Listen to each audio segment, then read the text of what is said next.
Welcome to KK logics and tricks. Friends, ఇప్పుడు మనం తెలంగాణలో జరగబోతున్న టెట్ యాస్పిరెంట్స్కి 5th క్లాస్ సైన్స్కి సంబంధించి ఫ్రెండ్స్, ఈ 5th క్లాస్ సైన్స్ బుక్ అనేది న్యూ బుక్ అనమాట.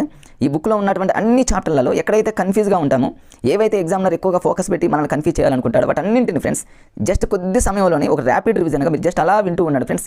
చాలా అద్భుతమైనటువంటి లాజిక్స్తో మీకు అర్థమయ్యే విధంగా మరి చెప్పడానికి ప్రయత్నం చేస్తా ఫ్రెండ్స్. ఇప్పుడు ఫస్ట్ చాప్టర్లోకి వెళ్ళిపోదాం ఫ్రెండ్స్. ఫస్ట్ చాప్టర్ వచ్చేసి మనకు తెలుసు జంతువులు మన జీవనాధారం. ఈ జంతువులు మన జీవనాధారానికి సంబంధించి జనరల్గా కొన్ని పాయింట్స్ ఉంటాయి ఫ్రెండ్స్. జనరల్గా ఉండే పాయింట్ జోలికి నేను వెళ్ళను, కానీ ఎగ్జామ్లో ఎక్కువగా ఎక్కడైతే ఫోకస్ పెడతాడో అనేది దాని మీద నాకు కొంచెం అవగాహన ఉంది.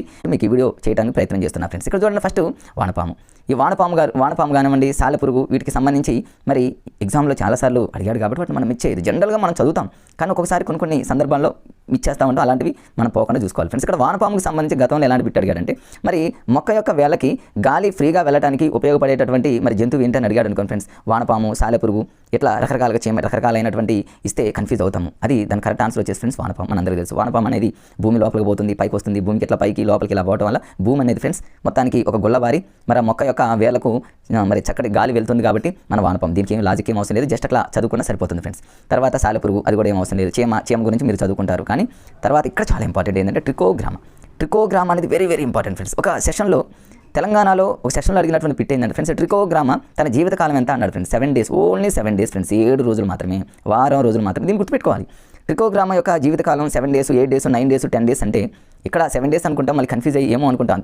అంతదాకా మనం రావద్దు ఫ్రెండ్స్. ట్రికోగ్రామాన్ని ఎలా గుర్తుపెట్టుకోండి, ట్రికోగ్రామాలో గ్రామాలు G for 7 అని గుర్తుపెట్టుకోండి సరిపోతుంది.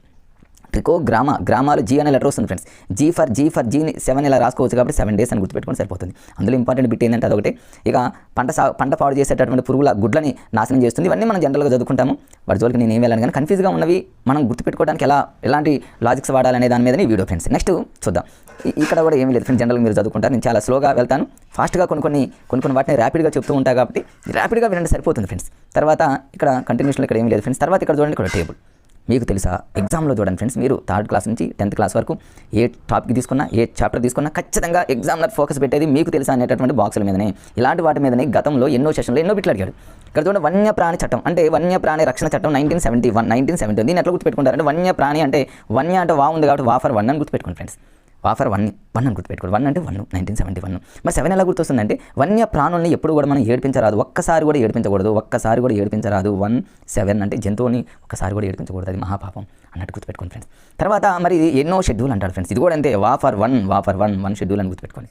1 వచ్చేసింది ఫ్రెండ్స్. 1 తర్వాత ఆటోమేటిక్గా ఆడ్ నెంబర్స్ అంటే 3 కదా ఫ్రెండ్స్. 3 తర్వాత 5 ఉంటుంది, కానీ 5 పక్కన పడేస్తే 7 ఫ్రెండ్స్. అంటే ఈ 1 అనేది ఏమో ఒకటో షెడ్యూల్. 1 అంటేనేమో 1971, ఒకసారి కూడా ఏడిపించకూడదు. 3,7 అనేది ఏంటంటే ఫ్రెండ్స్, ఎవరైనా కనుక అట్లాంటి నేరానికి పాల్పడినట్లయితే 3 నుంచి 7 సంవత్సరాల పాటు జైలు శిక్ష. 3 నుంచి 7 ఇవి రెండు కూడా ఆడ్ నెంబర్సే, బేస సంఖ్యలే. ఎట్లయినా అడగొచ్చు. 1971 అందరూ చదువుతూ ఉంటారని ఎట్లా అడుగుతారు. మనం ఎక్కడ కూడా ఎగ్జామ్ దగ్గర అవకాశం ఇవ్వడానికి అవకాశం. మరి జైలు శిక్షతో పాటు ₹1,00,000, 1 lakh, వా for 1 lakh అని గుర్తుపెట్టుకోండి. అంటే వన్య ప్రాణిలో వా ఉందంటేనేమో 1 కాబట్టి వా for 1, 1971. 1 అంటేనేమో ఒక షెడ్యూల్. 1 అంటేనేమో 1 lakh అంటేనేమో ₹1,00,000 అని గుర్తుపెట్టుకోండి. ఆడ్ నెంబర్స్ ఒకటి తర్వాత ఆడ్ నెంబర్ 37 కాబట్టి ఇట్లా గుర్తుపెట్టుకుంటే ఇక మన లైఫ్లో ఈ ఎగ్జామ్ అనే కదా ఫ్రెండ్స్, ఏ కాంపిటేటివ్ ఎగ్జామ్లో కూడా మనం మిస్ చేసేటటువంటి ఛాన్సెస్ ఉంటాం. తర్వాత ఇక ఇది మన జాతీయ జంతువు పులి, మరి రాయల్ టైగర్, ఇవన్నీ కూడా అవసరం లేదు ఫ్రెండ్స్. ఈ రాబందు మీద బిట్టు ఫ్రెండ్స్, ఎందుకంటే రాబందు గురించి చాలా ఇంపార్టెంట్. ఈ రాబందు ఏమడుగుతాడంటే ఎగ్జామ్లో ఫ్రెండ్స్, రాబందు ఎన్ని అడుగులు ఎంతవరకు ఉంటుంది అంటాడు. 2 అడుగులు, 3 అడుగులు, 4 అడుగులు. అట్లా రఫ్లీషియా అనేటటువంటిది మీకు తెలుసు. రఫ్లీషియా మీద ఎన్ని బిట్లు అడిగాడు, ఎన్ని సెషన్లు అడిగాడు. రకరకాలైనటువంటి మెజర్మెంట్తో మనల్ని కన్ఫ్యూజ్ చేయాలని చూశారు కదా ఫ్రెండ్స్. మీరు గతంలో ఫేస్ చేస్తూ ఉన్నారు కదా. రాబందు ఎన్ని అడుగుల ఎత్తు వరకు ఉంటుందంటే 2 అడుగులు. ఎట్లా గుర్తుపెట్టుకుంటారండి, నేను అన్ని రాసుకొని చదువుకున్నా ఫ్రెండ్స్. చూడండి, రాబందులో రా ఉంది, రా for 2. మరి రాబందులో రా ఉంది, రా for 2 లక్షలు, అంతే అయిపోయింది. రా for 2 లక్షలు. ఇందాక వన్యప్రాణి వా for 1 అని 1911 సరిపోయింది. రా for 2 లక్షలు. రా for 2 అడుగులు, అంతే ఫ్రెండ్స్. అంతే ఎక్కడికక్కడ లాజిక్తో చదివేస్తే అసలు ఎలాంటిదైనా మనం ఈజీగా చదువుకోవచ్చు ఫ్రెండ్స్. తర్వాత ఇంకా కంటిన్యూషన్లో చూద్దాం. ఇట్లా అన్నీ ఇదే కాదు ఫ్రెండ్స్, చాలా నా వీడియోలు చూడండి ఫ్రెండ్స్. నా ప్లేలిస్ట్లో ఉన్నటువంటి ప్రతి వీడియో అనేది ప్రతి లాజిక్తో ఉంటుంది. మీరు ఒకసారి చూడండి, చూసే ప్రయత్నం చేయండి. మిత్రులు ఎవరైనా కొత్తగా చూస్తున్నట్లయితే, చాలామంది నా వీడియోలు చూసి మన డిఎస్సిలో తెలంగాణలో చాలామంది డిఎస్సిలో మంచి ర్యాంక్స్తో జాబులు కొట్టిన వాళ్ళు ఉన్నారు ఫ్రెండ్స్. మీరు కూడా ఆ వీడియోలు చూడండి, మీరు యూజ్ చేసుకోండి ఫ్రెండ్స్. నెక్స్ట్ వ్యవసాయ పంటల మీద చాలాసార్లు బిట్లు అడుగుతూ ఉన్నారు ఫ్రెండ్స్, ఎందుకంటే ఈ టాపిక్ అనేది చాలా ఇంపార్టెంట్. ఇక్కడ ఇది 5,400, 700 మామూలు జనరల్ మీరు చదువుకుంటారు. ఇది ఏంటంటే అందరికీ తెలిసిందే కదా ఫ్రెండ్స్, మన భారతదేశంలో national bureau of plant genetics అంటే మొక్కలు కాబట్టి అందులో అంటే వాటిని భద్రపరిచేటటువంటి సంస్థలు మన అందరూ తెలుసు. దాని మీద పెద్దగా ఏమి అడగకపోవచ్చు. మరి ఈ అంతర పంటల గురించి మీరు చదువుతూనే ఉంటారు. కానీ ఇక్కడ ఏంటంటే ఫ్రెండ్స్, ఇక్కడ పంచగవ్వ, జీవామృతం అనేటువంటి కొత్త పదాలు ఇచ్చాడు. పంచగవ్వ అనగానే మనందరికీ తెలుసు, ఆవు మూత్రం ఒకటి, పేడ అంటే ఆవుకి సంబంధించినటువంటి ఐటమ్స్ అనమాట. ఆవు మూత్రం, పేడ, ఇది ఆవు నుంచి వస్తుంది. నెయ్యి, పాలు, పెరుగు. వీటితో పాటు అదనంగా మనం ఏం చేయాలంటే అరటిపండు కూడా గుర్తుపెట్టుకోవాలి. ఆవుకి అరటిపండు అప్పుడప్పుడు ఇస్తూ ఉంటే తింటూ ఉంటుంది కదా ఫ్రెండ్స్. అట్లా అరటిపండు. ఆవు అప్పుడప్పుడు ఏం చేస్తుంది, కొబ్బరి నీళ్ళు కూడా తాగుతుంది అనుకోండి. ఆవుకి బెల్లం అంటే చాలా ఇష్టం. తీయటి పదార్థాలు పెడితే తింటుందని గుర్తుపెట్టుకోండి ఫ్రెండ్స్. ఆటోమేటిక్గా నీరు వీటన్నిటిని మిక్స్ చేసి పంచగవ్వను తయారు చేస్తారని గుర్తుపెట్టుకోండి ఫ్రెండ్స్. ఇది కూడా పంచగవ్వ. తర్వాత జీవామృతం. జీవామృతం అనేటటువంటి పదం కూడా ఇక్కడ ఇచ్చాడు చూడండి. ఇది కూడా ఇంపార్టెంట్. జీవామృతానికి నేను ఇక్కడ లాజిక్గా గుర్తుపెట్టుకున్నా, కన్ఫ్యూజ్ కాకుండా. మట్టి మీద జీవం అంటే మట్టి అనేది యాడ్ అవుతుంది అంతే. ఇప్పుడు జీవామృతం అంటే జీవులు ఎక్కడ ఉంటారు, జనరల్గా మట్టి మీదనే కదా ఫ్రెండ్స్. అంటే వీటితో పాటు అంటే ఆవు మూత్రము, పేడ, బెల్లం, పప్పు ధాన్యాలు, నీరు, వీటితో పాటు అదనంగా వచ్చి చేరేది ఏంటంటే మట్టి. ఈ మట్టి అనేది నేను ఎలా గుర్తుపెట్టుకున్నాను అంటే జీవులు ఉండేది మట్టి మీదనే. అంటే జీవామృతం అంటే జీవులు ఉండేది మట్టి మీద కాబట్టి మట్టి యాడ్ అవుతుంది అంతే. అదే అక్కడ పంచగవ్వలో మాత్రం మట్టి అనేది ఉండదు. దీన్ని ఇలా గుర్తుపెట్టుకోండి. ఎక్కడ బిట్టు పోకూడదు ఫ్రెండ్స్. మనం చదివేది ఇంపార్టెంట్ ఏరియా అన్న చోట కొన్ని లాజిక్స్ మీకు తెలియకపోయినా మీ ఫ్రెండ్స్ ద్వారా ఇంకెవరైనా షేర్ చేసుకుని లేదా యూట్యూబ్లో ఎవరో ఒకళ్ళు చెప్తూ ఉంటారు కాబట్టి అన్నింటిని సెర్చ్ చేసుకొని మీకున్న డౌట్ని క్లారిటీ చేసుకుంటూ మార్క్ టెస్టులు రాసుకుంటూ గ్రాండ్ టెస్టులు రాసుకుంటూ డిస్కషన్ చేసుకుంటూ ముందుకెళ్తే మిమ్మల్ని ఆపేవాళ్ళు ఇంకెవరు ఉంటారు ఫ్రెండ్స్. ఓకే ఫ్రెండ్స్, నెక్స్ట్ కంటిన్యూషన్లో చూద్దాం. కంటిన్యూషన్లో నెక్స్ట్ ఇక్కడే ఉండదు ఫ్రెండ్స్. చిన్నగా మీరు జనరల్గా ఏమైనా చిన్న పాయింట్స్ ఉన్నా కూడా టెక్స్ట్ బుక్స్ లేని వాళ్ళు మామూలుగా చూసుకోవచ్చు. తర్వాత ఇక్కడ ఇవన్నీ కూడా అవసరం లేదు ఫ్రెండ్స్, మన జనరల్గా మీరు చూసుకుంటారు. తర్వాత ఇక్కడ గోధుమ ఆహార పంటలు, వాణిజ్య పంటలు ఇవన్నీ మనకు తెలుసు ఫ్రెండ్స్. పత్తి, జనుము, మిర్చి ఇవన్నీ కూడా వాణిజ్య పంటలని. ఆహార పంటలు, వరి, గోధుమ అవన్నీ మనకు తెలుసు ఫ్రెండ్స్. ఇక్కడ ఒకటి ఇంపార్టెంట్ ఎప్పుడు అడుగుతూ ఉన్నాడు ఫ్రెండ్స్, మనందరికీ తెలుసు ఈ టేబుల్ మీద. వరిలో ఉన్న రకాలు, కందిలో ఉన్న రకాలు. వరి అంటే అందరికీ తెలుసు. ఇక్కడ చూడండి మసూరి, సామ్ మసూరి అంటారు. చూడండి తెలంగాణ, ఆంధ్రప్రదేశ్ రాష్ట్రాల్లో సామ వరికి ఫేమస్. ఆంధ్రప్రదేశ్ మనకు తెలుసు. పశ్చిమ గోదావరి, తూర్పు గోదావరి ఎక్కడ చూసిన వరికి ఫేమస్, అది మనకు తెలుసు. అంటే సామ్ మసూరి అని అంటారు. సాంబ అనే పదం వచ్చింది. స్వర్ణ అన్న కూడా వరికి సంబంధించింది. స్వర్ణ అంటేనేమో స్వర్ణకారులు అంటే బంగారం కాబట్టి బంగారు తీగ. ఈ రెండు కూడా స్వర్ణ మసూరి, బంగారు తీగ, వరికి. IR20, IR20 ఇట్లా అనమాట. IR20 కూడా ఫ్రెండ్స్ ఇది వరికి సంబంధించింది. IR20. మరి కందికి సంబంధించి గతంలో తెలంగాణలో, ఆంధ్రప్రదేశ్లో కూడా ఒక సెషన్లో అడిగాడు ఫ్రెండ్స్. కంది అంటే ఎర్రకంది మనకు తెలుసు, నల్లకంది అందులోనే ఉంది, సగం ఉంది. ఓకే, నడిపి అంటేనేమో కందులు మనం ఏం చేస్తాం, నలుపుతూ ఉంటాం కదా. వరిని నలపలేము ఎందుకంటే గుచ్చుకుంటాయి. కందులు ఏం చేస్తాము, నలుపుతూ ఉంటాం అనుకోండి. ఎందుకంటే కందుని వేయించిన తర్వాత ఇలా నలుపుతా పుట్టంతా రాలిపోతుంది అన్నట్టు కందిని నలుపుతాం అన్నట్టు గుర్తుపెట్టుకుని. ఆశ అంటే చాలామంది చూడండి కందిపప్పు అంటే ఆశ, తినాలని ఆశ, కందులు తినాలని ఆశ. ఇట్లా కంది అనగానే ఆశ అనేటటువంటి పదంతో మీరు లింక్ చేసుకోండి. ఈ రెండే కొంచెం కన్ఫ్యూజ్, ఆ రెండు చాలా ఇంపార్టెంట్ కూడా. తర్వాత ఇక మిగతా అంతా ఆరుతడి పంటలు ఇవన్నీ మీకు తెలుసు. 6 నెలలు 4 నెలలు వచ్చేటప్పుడు జనరల్ మనం చెట్లను పెంచుతాం. ఇది తెలంగాణలో ఫేమస్. ఎందుకంటే మొక్కల్ని పెంపకం అనేది, చెట్లని మనం పెంచుకోవడం అనేది చాలా తెలంగాణలో ఫేమస్ బిట్లు ఫ్రెండ్స్. వీటి మీద ఎక్కువగా మరి టెట్ డిఎస్లు అడుగుతున్నాడు కాబట్టి. తర్వాత ఇక్కడ ఇవన్నీ ఓకే. ఇంకా బోన్సా ఈ టేబుల్ మీద కూడా చాలాసార్లు ఎగ్జామినర్ ఫోకస్ పెట్టాడు. అంటే పెద్దగా పెరిగేటటువంటి మరి చెట్లను ఏం చేస్తారంటే చిన్న కుండీలో పెంచుతారు. పెద్ద చెట్లని చిన్న కుండీలో పెంచుతారు. వాటిని ఏమంటారంటే బోన్సాయి వృక్షాలు లేదా వామన వృక్షాలు అంటారు. ఇది జపాన్ దేశంలో అదొక సాంప్రదాయ కళ. ఎట్లా గుర్తుపెట్టుకోవాలంటే ఇది అందరూ తెలుసు. ఓకే, బోన్సాయ వృక్షాలకి మరొక పేరు వామన వృక్షాలు. వామనం అంటే మన అందరూ తెలుసు కదా ఫ్రెండ్స్. వామనం అంటే ఎందుకు, కోతులు కదా సహజంగా.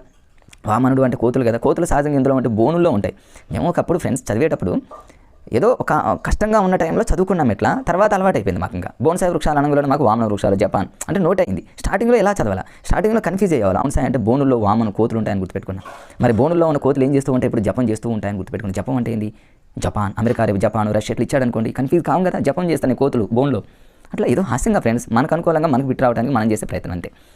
తర్వాత నెక్స్ట్ చూద్దాం ఫ్రెండ్స్, కంటిన్యూషన్లో చూద్దాం. ఇట్లా చూసుకుంటూ పోతే ఏముంది, green revolution, council for green revolution. ఇక్కడ చూడండి కౌన్సిల్ ఫర్ గ్రీన్ రెవల్యూషన్కి సంబంధించి కోటి మొక్కల పెంపకం అనేటటువంటి కార్యక్రమం ఉంది ఫ్రెండ్స్. దీన్ని ఎట్లా గుర్తుపెట్టుకో, కోటి మొక్కలు, 1, 2 కోట్లు 3 కోట్లు అని ఇస్తాడా అంటే ఏమున్నది, ఎవరైనా క్యాచ్ చేస్తారు. కౌన్సిల్ అనగానే కా అనే లెటర్ వచ్చింది కాబట్టి కా అంటేనేమో కోటి అని గుర్తుపెట్టుకోరాదని ఫ్రెండ్స్. ఏముంది, కోటి మొక్కలను పెంచేటటువంటి కార్యక్రమం అనమాట. ప్రభుత్వ పాఠశాలలో మనందరికీ తెలుసు. ప్రతి విద్యార్థి 5 మొక్కల పెంపకం. 5 మొక్కలను ఏం చేయాలో వాళ్ళు నాటాలి. 5 మొక్కలు అంటే మనం చేతికి 5 వేలు ఉంటాయి కాబట్టి 5 మొక్కలు అనుకోండి. అంటే ఒక్కొక్క ఫింగర్ ఒక్కొక్క మొక్కలాగా 5 వేలు ఉంటాయి కాబట్టి 5 మొక్కలు అన్నట్టు అనుకోండి. అట్లా చదువుకోవడానికి ప్రయత్నం చేయండి ఫ్రెండ్స్. బై హార్ట్ లాగా కాకుండా ఈజీగా మన బ్రెయిన్ని ఈజీగా ఉండేటట్టు వన ప్రేరణ ఉద్యమం మనకు తెలుసు. దాని గురించి చదివేది ఏం లేదు. 2 లక్షల నుంచి 10 లక్షల మంది 2 లక్షల మంది విద్యార్థి 10 లక్షల మొక్కలను నాటడం ఇదంతా ఓకే. కానీ ఇక్కడ చూడండి ఫ్రెండ్స్, పచ్చదనం హరితవనం అనేది చాలా ఇంపార్టెంట్. ఎన్నిసార్లు ఆంధ్రప్రదేశ్ తెలంగాణలో ఎన్ని డిఎస్సీలు ఎన్ని టెట్లలో అడిగాడు మనందరికీ తెలుసు ఫ్రెండ్స్. ఇక్కడ ఎక్కడ అంటేనేమో మరి ఆ గ్రామం పేరు, ఏ జిల్లా పేరు, నాగర్ కర్నూలు జిల్లాను గుర్తుపెట్టుకోవాలి, తెలకపల్లి మండలం గుర్తుపెట్టుకోవాలి, గడ్డంపల్లి అనేటటువంటి ఒక ప్రభుత్వ పాఠశాల. ఇవన్నీ కూడా పచ్చదనానికి మారు పేరుగా నిలిచినటువంటి పాఠశాల అనమాట. అంటే ఒక హరిత పాఠశాల అవార్డు పొందినటువంటి ఇది. నాగర్ కర్నూలు ఎలా గుర్తుపెట్టుకోవాలి, గడ్డంపల్లి అంటే ఏమీ లేదు ఫ్రెండ్స్. ఇప్పుడు మొక్కలే కదా, ఇదంతా మొక్కలకు సంబంధించిందే కదా. మొక్కలకి వేళ్ళు ఉంటాయి కదా ఫ్రెండ్స్. ఆ వేళ్ళు ఎలా ఉంటాయి అంటే మనిషికి ఉన్నటువంటి గడ్డం, మరి గడ్డంలాగా అనుకోండి ఫ్రెండ్స్. వేళ్ళు అంటే ఏమో గడ్డంలాగా అనుకోండి, గడ్డంపల్లి. ఆ గడ్డం అనేది మరి తెల్లగా అయిపోయింది కాబట్టి ఫ్రెండ్స్ ఏదో హాస్యంగా, అంతకంటే ఏం లేదు. తెల్లగా అయిపోయింది కాబట్టి తెలకపల్లి మండలం అని గుర్తుపెట్టుకోండి. తెలకపల్లి అంటేనేమో తెల్లగా అయినటువంటి గడ్డం, ఆ వేళ్ళు. అట్లా ఏదో నాగర్ కర్నూలు అంటేనేమో నాగపాములాగా ఉన్నటువంటి ఆ గడ్డం, తెల్లగా ఉన్నటువంటి ఆ గడ్డం, వేళ్ళు. ఏదో బొమ్మలాగా మేమైతే ఒక బొమ్మ కూడా తీసుకున్నాం ఫ్రెండ్స్. ఒక ఏంటంటే లైఫ్లో మేము మర్చిపోయేటటువంటి పరిస్థితి రాకూడదు, మళ్ళీ రివిజన్ చేసేటటువంటి పరిస్థితి రాకూడదని ఒక పిక్ వేసుకొని ప్రిపేర్ అయ్యేవాళ్ళం. అవసరమైతే గోడ కూడా అంటించుకునే వాళ్ళు అన్ని సబ్జెక్టుల మీద. ఇది ఒకటే కాదు, ఇట్లా అనమాట. మీరు చదువుకుంటే ఏదైనా ఈజీగా సెట్ చేసుకోవచ్చు ఫ్రెండ్స్. ఇది ఓకే ఫ్రెండ్స్, అది మీకు అర్థమైందని. ఇంకా వనప్రేరణ ఉద్యమం, ప్రేమికులు ఇవన్నీ కూడా మీకు జనరల్గా చదువుకుంటారు. వాటి జోలికి పోను, కన్ఫ్యూజ్గా ఉన్న వాటి జోలికి నేను వెళ్తా ఫ్రెండ్స్. తర్వాత వేప చెట్టును UN ఐక్యరాజ్య సమితి వాళ్ళు శతాబ్ది వృక్షంగా ప్రకటించింది. ఎందుకంటే వేప చెట్టు అనేది 100 రకాలుగా మనకి శతాబ్ది 100 రకాలుగా మనకి మేలు అన్నారు కదా ఫ్రెండ్స్. వేప ఆకు అనేది అమ్మవారు పోస్తే వేప ఆకు అంటే వేప చెట్టు అనేది ఫేమస్ అందరికీ, అట్లా మీరు గుర్తుపెట్టుకోండి ఫ్రెండ్స్, ఏం లేదు. తర్వాత నెక్స్ట్ పౌష్టికాహారం మీద ఎప్పుడు రిపీటెడ్గా బిట్స్ అడుగుతున్నాడు. ఈ పౌష్టికాహారానికి సంబంధించి మ్యాథ్స్ వాళ్ళు, సైన్స్ వాళ్ళు అంటే బిట్స్ పెడతారు, కానీ సోషల్ బ్యాక్గ్రౌండ్ నుంచి వచ్చినటువంటి మరి ఆస్పిరెంట్స్ విద్యార్థులు ఎవరైతే ఉన్నారో, మరి ఈ ఎస్ఐటీకి ప్రిపేర్ అవుతున్నటువంటి మిత్రులు కానివ్వండి, ఎవరైనా ఉంటే అటువంటి మిత్రులు ఎవరైతే ఉన్నారో ఇక్కడ కన్ఫ్యూజ్ అవుతూ ఉంటారు. పౌష్టికాహారం అసలు మ్యాథ్స్ బ్యాక్గ్రౌండ్ వాళ్ళు కూడా కన్ఫ్యూజ్ అవుతారు, ఒక సైన్స్ బ్యాక్గ్రౌండ్ వాళ్ళు తప్ప. ఎందుకంటే చూడండి, మనం కన్ఫ్యూజ్ కాకుండా ఉండడానికి నేను మీకు ఇచ్చేటటువంటి ట్రిక్స్ ఏంటి అవి కనుక తెలిస్తే ఇంతేనా అనిపిస్తుంది. ఏంటంటే ఇక్కడ చూద్దాం, ఇక్కడ ఇవన్నీ ఉన్నాయి ఫ్రెండ్స్. శరీరానికి శక్తిని ఇచ్చేటటువంటి, శరీరానికి శక్తిని ఇచ్చే పిండి పదార్థాలకు మరో పేరు కార్బోహైడ్రేట్స్లు. సైన్స్ వాళ్ళకి తెలుసు పిండి పదార్థాలు అంటే కార్బోహైడ్రేట్లు అంటే టక్కన వచ్చు, కానీ సోషల్ వాళ్ళకి పిండి పదార్థాలు అంటే కార్బోహైడ్రేట్లు అనే పదాన్ని గుర్తుపెట్టుకోవడానికి ఎంత కష్టమో సోషల్ వాళ్ళకే తెలుసు. ఎట్లా గుర్తుపెట్టుకోవాలనేది నేను ఒక లాజిక్ చెప్తా ఫ్రెండ్స్, నో డౌట్ మీకు ఈజీగా అర్థమవుతుంది. వీటన్నిటిని ఒక చోట రాశాను నేను, మీకు అవన్నీ రాసి మీకు చూపిస్తాను. ఇవన్నీ జనరల్గా మీరు చదువుకున్నా నేను రాసినవి మీకు జస్ట్ అటు చూపిస్తాను. మీకు ఇక్కడే రాసుకున్నా చూడండి. నేను ఒక సోషల్ స్టూడెంట్ అయితే ఎలా గుర్తుపెట్టుకోవాలనే దానికోసం నేను నోట్ చేసుకున్నాను. ఇక్కడ ఏంటంటే ప్రోటీన్లు అనగానే మాంసకృతులు గుర్తుకు రావాలి ఫ్రెండ్స్. మాంసకృతుల్లో ఉంటాయి ప్రోటీన్లు. అదేవిధంగా పప్పు ధాన్యాలు ప్రోటీన్లు ఉంటాయి. రేపు ఎగ్జామ్లో అడగొచ్చు, ప్రోటీన్లు ఎక్కువగా ఎందులో లభ్యమవుతాయంటే పప్పు ధాన్యాలు, మాంసకృతులు. ఎట్లా గుర్తుపెట్టుకుంటారంటే ప్రోటీన్లో ఈజీగా ఫ్రెండ్స్ గుర్తుపెట్టుకో. ప్రోటీన్లో పానెల్ ఎట్లా వచ్చిందంటే 100% అక్కడ పాతోనే వస్తుంది, అంటే పప్పు ధాన్యాలు ప్రోటీన్లు. మాంసకృతులు అనేదాన్ని మనం ఎలా గుర్తుపెట్టుకుంటారంటే ఫ్రెండ్స్, లేదా దాన్ని ఇంకో విధంగా ఎలా గుర్తుపెట్టుకుంటారంటే ఫ్రెండ్స్, ఇక్కడ ప్రోటీన్లు అనే పదాన్ని పొట్ట అని గుర్తుపెట్టుకోండి. మన పొట్టలో మనం ఏం చేస్తామంటే పప్పు ధాన్యాలు, పప్పుని ఏం చేస్తామంటే పొట్టలోకి పంపించేస్తాం. మాంసకృతులు అంటేనా అది మాంసకృతులు, అది మాంసానికి సంబంధించింది ఏదైనా కావచ్చు. మాంసకృతులు అంటే మరి అది మాంసానికి సంబంధించింది కావచ్చు, పప్పు దినుసులు కావచ్చు, వీటన్నింటిని మనం మాంసకృతులు అంటారు. సైన్స్ వాళ్ళకి తెలిసిందే, సోషల్ వాళ్ళ కోసం నా ప్రయత్నం ఫ్రెండ్స్ ఇది. అంటే మాంసాన్ని మనం ఏం చేస్తాం, పొట్టలోకి పంపించేస్తాం. పప్పు ధాన్యాన్ని మనం ఏం చేస్తాం, పొట్టలోకి పంపించేస్తాం. ప్రోటీన్లు అనగానే మనం మాంసకృతులు, పప్పు ధాన్యాలు, పప్పుని పొట్టలోకి పంపించేస్తాం, మాంసాన్ని పొట్టలోకి పంపించేస్తాం. ఇది హాస్యంగా గుర్తుపెట్టుకోవడానికి ప్రయత్నం చేయండి ఫ్రెండ్స్, ఇది సోషల్ వాళ్ళ కోసం.